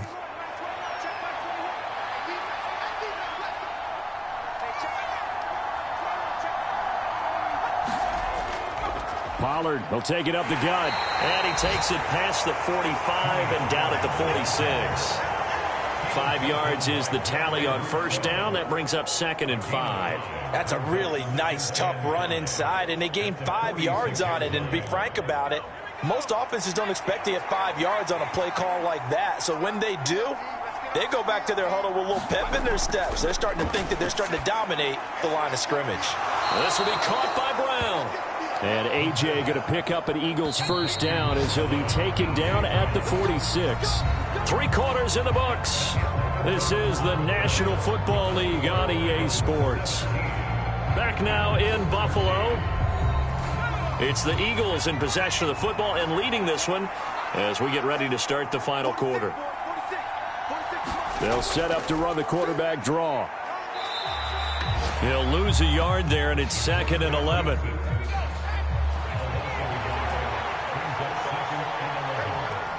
Now they'll try and set up the quarterback draw here.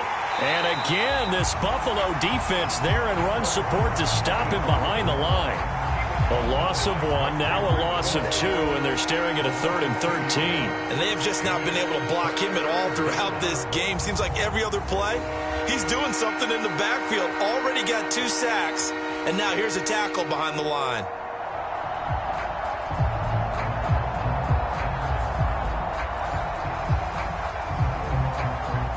Two running plays go backwards. So what's the call on 3rd and 13 now?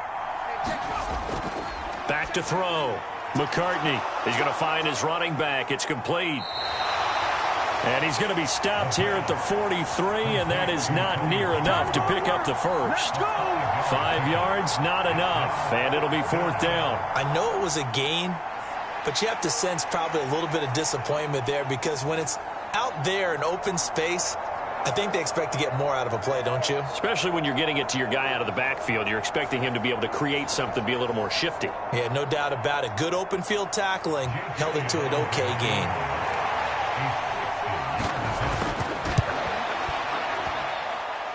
And that's off the right upright.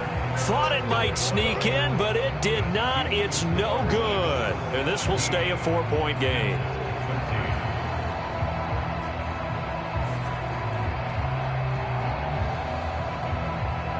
The Bills offense coming out, ready to take over. Their defense was able to hold serve, albeit with a little help from that missed field goal as they settle in now 1st and 10. So points so crucial in a tight game like this, but this kick off the goalpost, and that'll keep the score right where it is. Yeah, it wouldn't have made this a 2-score game, but any cushion this late definitely would have helped. Now they need to ask their defense for another stop, and that's going to require some work. 2nd and 2. This one brought in by Jefferson. 6 yards the pickup, and that's a 1st down.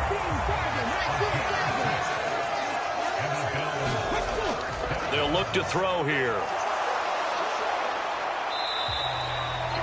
He'll get just a yard on the scramble. It's 2nd down.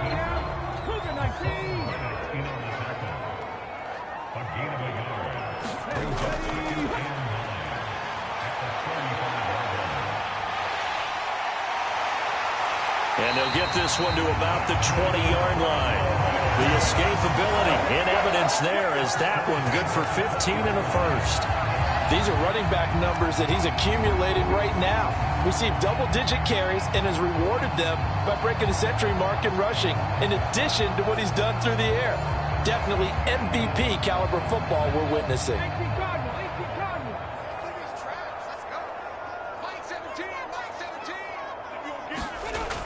They'll look to throw here on 1st down. And he slides and covers up at the end as he's going to be able to pick up decent yardage. He'll get 8 on the scramble there. It'll be 2nd and a couple.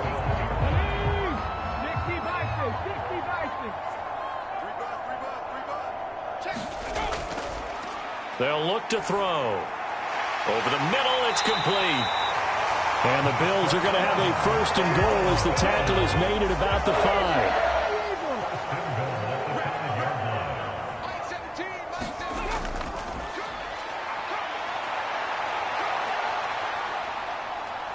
And he's able to get it down to the 2-yard line. From the 2 now, 2nd and goal. Cook trying to get to the goal line, but he's going to be stopped just short at the 1 for the lead. Here's 3rd and goal.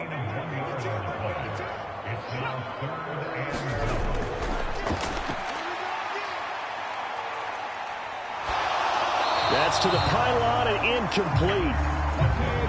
Likely the play of the game here, trailing in the final quarter and going for it on 4th and goal. As expected, they're going for it to keep the drive alive. And that is caught. Touchdown, Buffalo. A great effort there. His first touchdown on the year. And the Bills have taken a 4th quarter lead. There was no going through the progressions on that touchdown pass. Yeah, nor was it necessary. His receiver won that route early, presented himself. No reason to wait. Go ahead and put it on him and score a touchdown.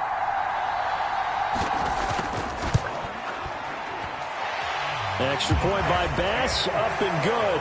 And that gives him a 3-point lead.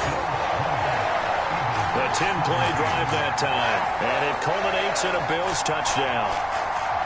After the touchdown, Bass to kick it away. From a couple yards deep, he'll bring it out of the end zone. Now a hit and a loose football. And nothing but green grass here, middle of the field. And he'll return it to the 24-yard line. So problems there on the return, very costly, not what you need when you've just surrendered the lead. Not at all, because this now has a chance to really snowball on them quickly. Their offense was on the sidelines talking about getting on the field and getting that score back.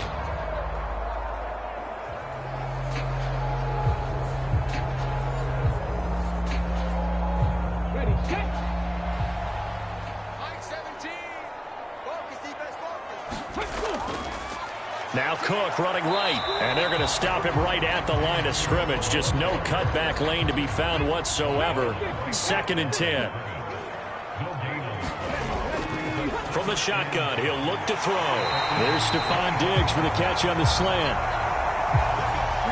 They call his number again. It's his 6th catch and a first down. Now a shotgun snap as they'll look to throw. Powers through. Touchdown, Bills. A great play there. With 2 touchdowns on the season, both in this game. And the Bills will add to their 4th quarter lead. Well, that's certainly going to bump up the old win probability index because now it's a 2-score game here in the 4th quarter. Yeah, you're taking me into that deep water now. Win probability index. This game's definitely not over. We're not looking at a 0.5% or something. It's just 2 scores. But the way that this team has played, to me, what I've seen, they absolutely deserve to win this game. They've been the better team by far throughout. Extra point by Bass, up and good. And his guys will take a 10-point lead. The drive there only spanning 3 plays. And it ends in a Buffalo touchdown. After the touchdown, Bass to kick it away.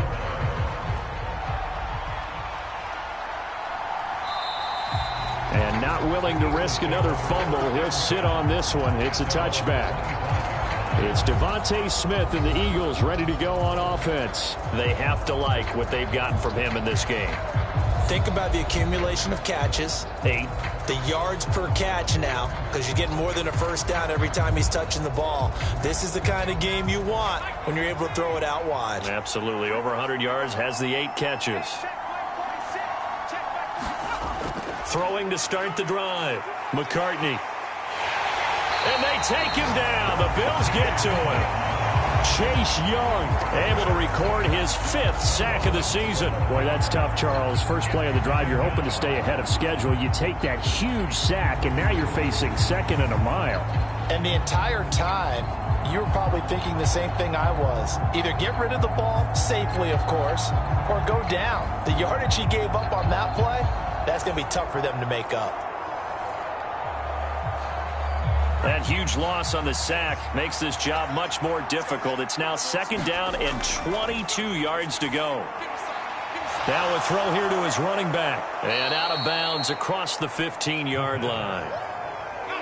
Well, a tough situation to overcome here. 3rd and 17. Looking to throw. McCartney. Pollard here once again. Back-to-back catches.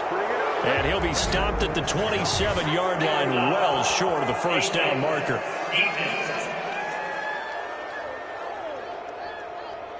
But Charles, they're trying to protect this lead late. Those are the types of mistakes they could afford to go without. But the last thing you want to give them is help in completing a comeback, which is exactly what that penalty does. So a big penalty there on the face mask leads to 1st and 10. Back to throw. Nowhere to go here. He lost the football. Now this is picked up by the Bills. And they will set up shop in enemy territory at the 42-yard line. That feels like an accumulation of the pressure we've seen all game. I mean, he's been on the turf a whole lot because of sacks. Eventually, something else happens as well, and this time it was a turnover. Yeah, caught up to him. So here are the Bills to take over. They've won 2 straight, and they lead this one as well as they come up on 1st and 10.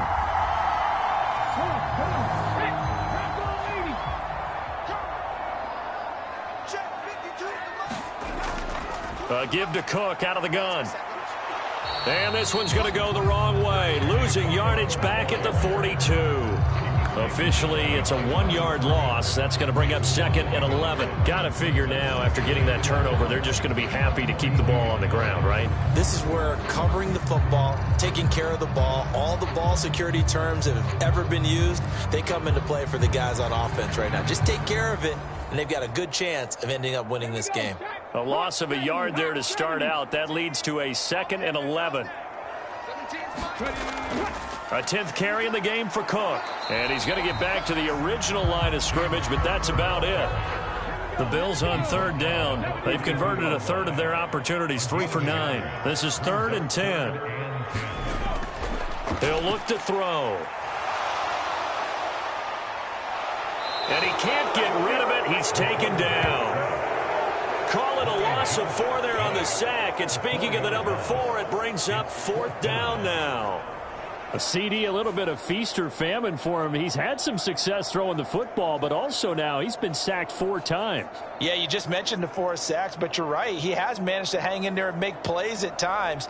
His offensive line, they've got to figure it out and pick things up and give him more opportunities, and he has to help them by getting rid of the ball a little bit quicker as well.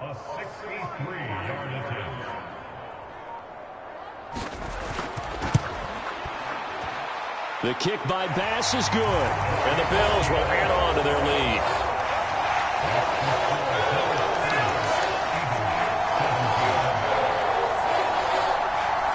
Wow, I mean, it's so rare to even see one attempted from that distance, CD, let alone converted, but he came through with confidence and matches what was Tom Dempsey's 43-year NFL record at one point of 63 yards.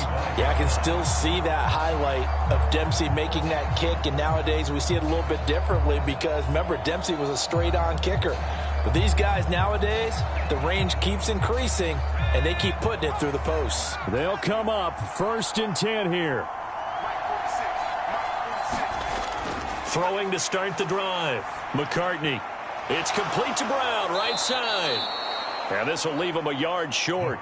Nice pickup of 9 yards on 1st down. 2 minutes left to play in this football game here on EA Sports. So it's Eagle football here as we get you reset. And let's see what they've come up with offensively after having time to talk it over. Pass complete, Goddard. And Goddard going to have an Eagles 1st down as he'll be brought down at the 38-yard line. Looking to throw. McCartney. Complete. Pollard. And he'll be taken down, but not before he gets into enemy territory. All 3 timeouts remain, but they've got to score quick. It's 1st and 10. A throw over the middle, taken in. And he's corralled, but not before getting it inside the 35. This is 1st and 10. And his throw's going to be incomplete. Just over a minute to go in the football game. 2nd and 10. They'll look to throw again. Throwing over the middle, but it's incomplete. Back-to-back incompletions, but we know this is definitely 4-down territory. Time not on their side. I don't think they want to try and get the 1st down in 2 installments. I think they got to go and get it right here, right now. This Buffalo crowd letting them have it. 3rd down now. And this is intercepted, and that should do it. Picked off by Cameron Curl. And the Bills are going to have it here just past the 25. This has been one mistake after another on the offensive side of the ball. That's now 3 interceptions to go along with 2 fumbles for him. And if you're going to turn the ball over 5 times in a game, your chances to win have to be about 100 to 1. And it's not looking good for him here. The Bills offense now, they get set to head back onto the field. Now they are really in the driver's seat here, enjoying this lead late in the 4th quarter. The defense does have all 3 timeouts, but at this point, doesn't look like it's going to matter much. We got to have 2 hands on the football here as they run on 1st down. And he's going to take this ahead for right around 3 yards, but no more than that. 2nd down.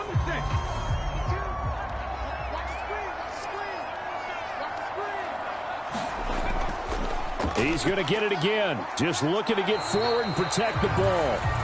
Now the Eagles will use the 2nd of their timeouts as they'll stop it with just over 40 seconds to go in the game. The Eagles call on the extra defensive back here as they prepare for a stop on 3rd down. Again, it's Cook. And they're going to mark him down short, maybe by about a yard, if that. The Eagles will take their 3rd and final timeout. And as the 2 teams talk it over on their respective sidelines, we take a break. So they're forced to punt on 4th as this one's away. And this will be taken at the 13. So a good punt, but a solid 12-yard return. And it will be Eagles football, 1st and 10. So now the Eagles down by 13, a little over 30 seconds remaining. And their undefeated season about to go by the wayside, barring a late miracle. Trying to shake off the interception, he'll look to throw. And the Bills are going to get him as he goes down. One final shot. They'll look to throw. And that's complete to Brown.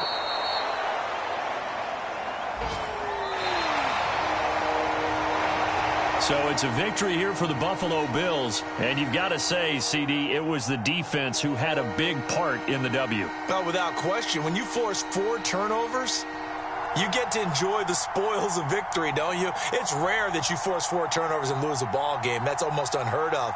They carried this one home. You talk about celebrating with each other and being in a position where going forward, all you think about is, let's get 5 next time. They're going to be on the hunt. So for Buffalo, the win moves them up to 5-2 now on the year. And they'll hit the road next week to take on the Dallas Cowboys. Meanwhile, for the Eagles, they taste defeat for the first time this season as they drop to 5-1. And they'll try for a better outcome next week as they head to D.C. to take on the Washington Commanders. And for Charles Davis and our entire crew here at EA Sports, I'm Brandon Gaudin saying so long, everybody.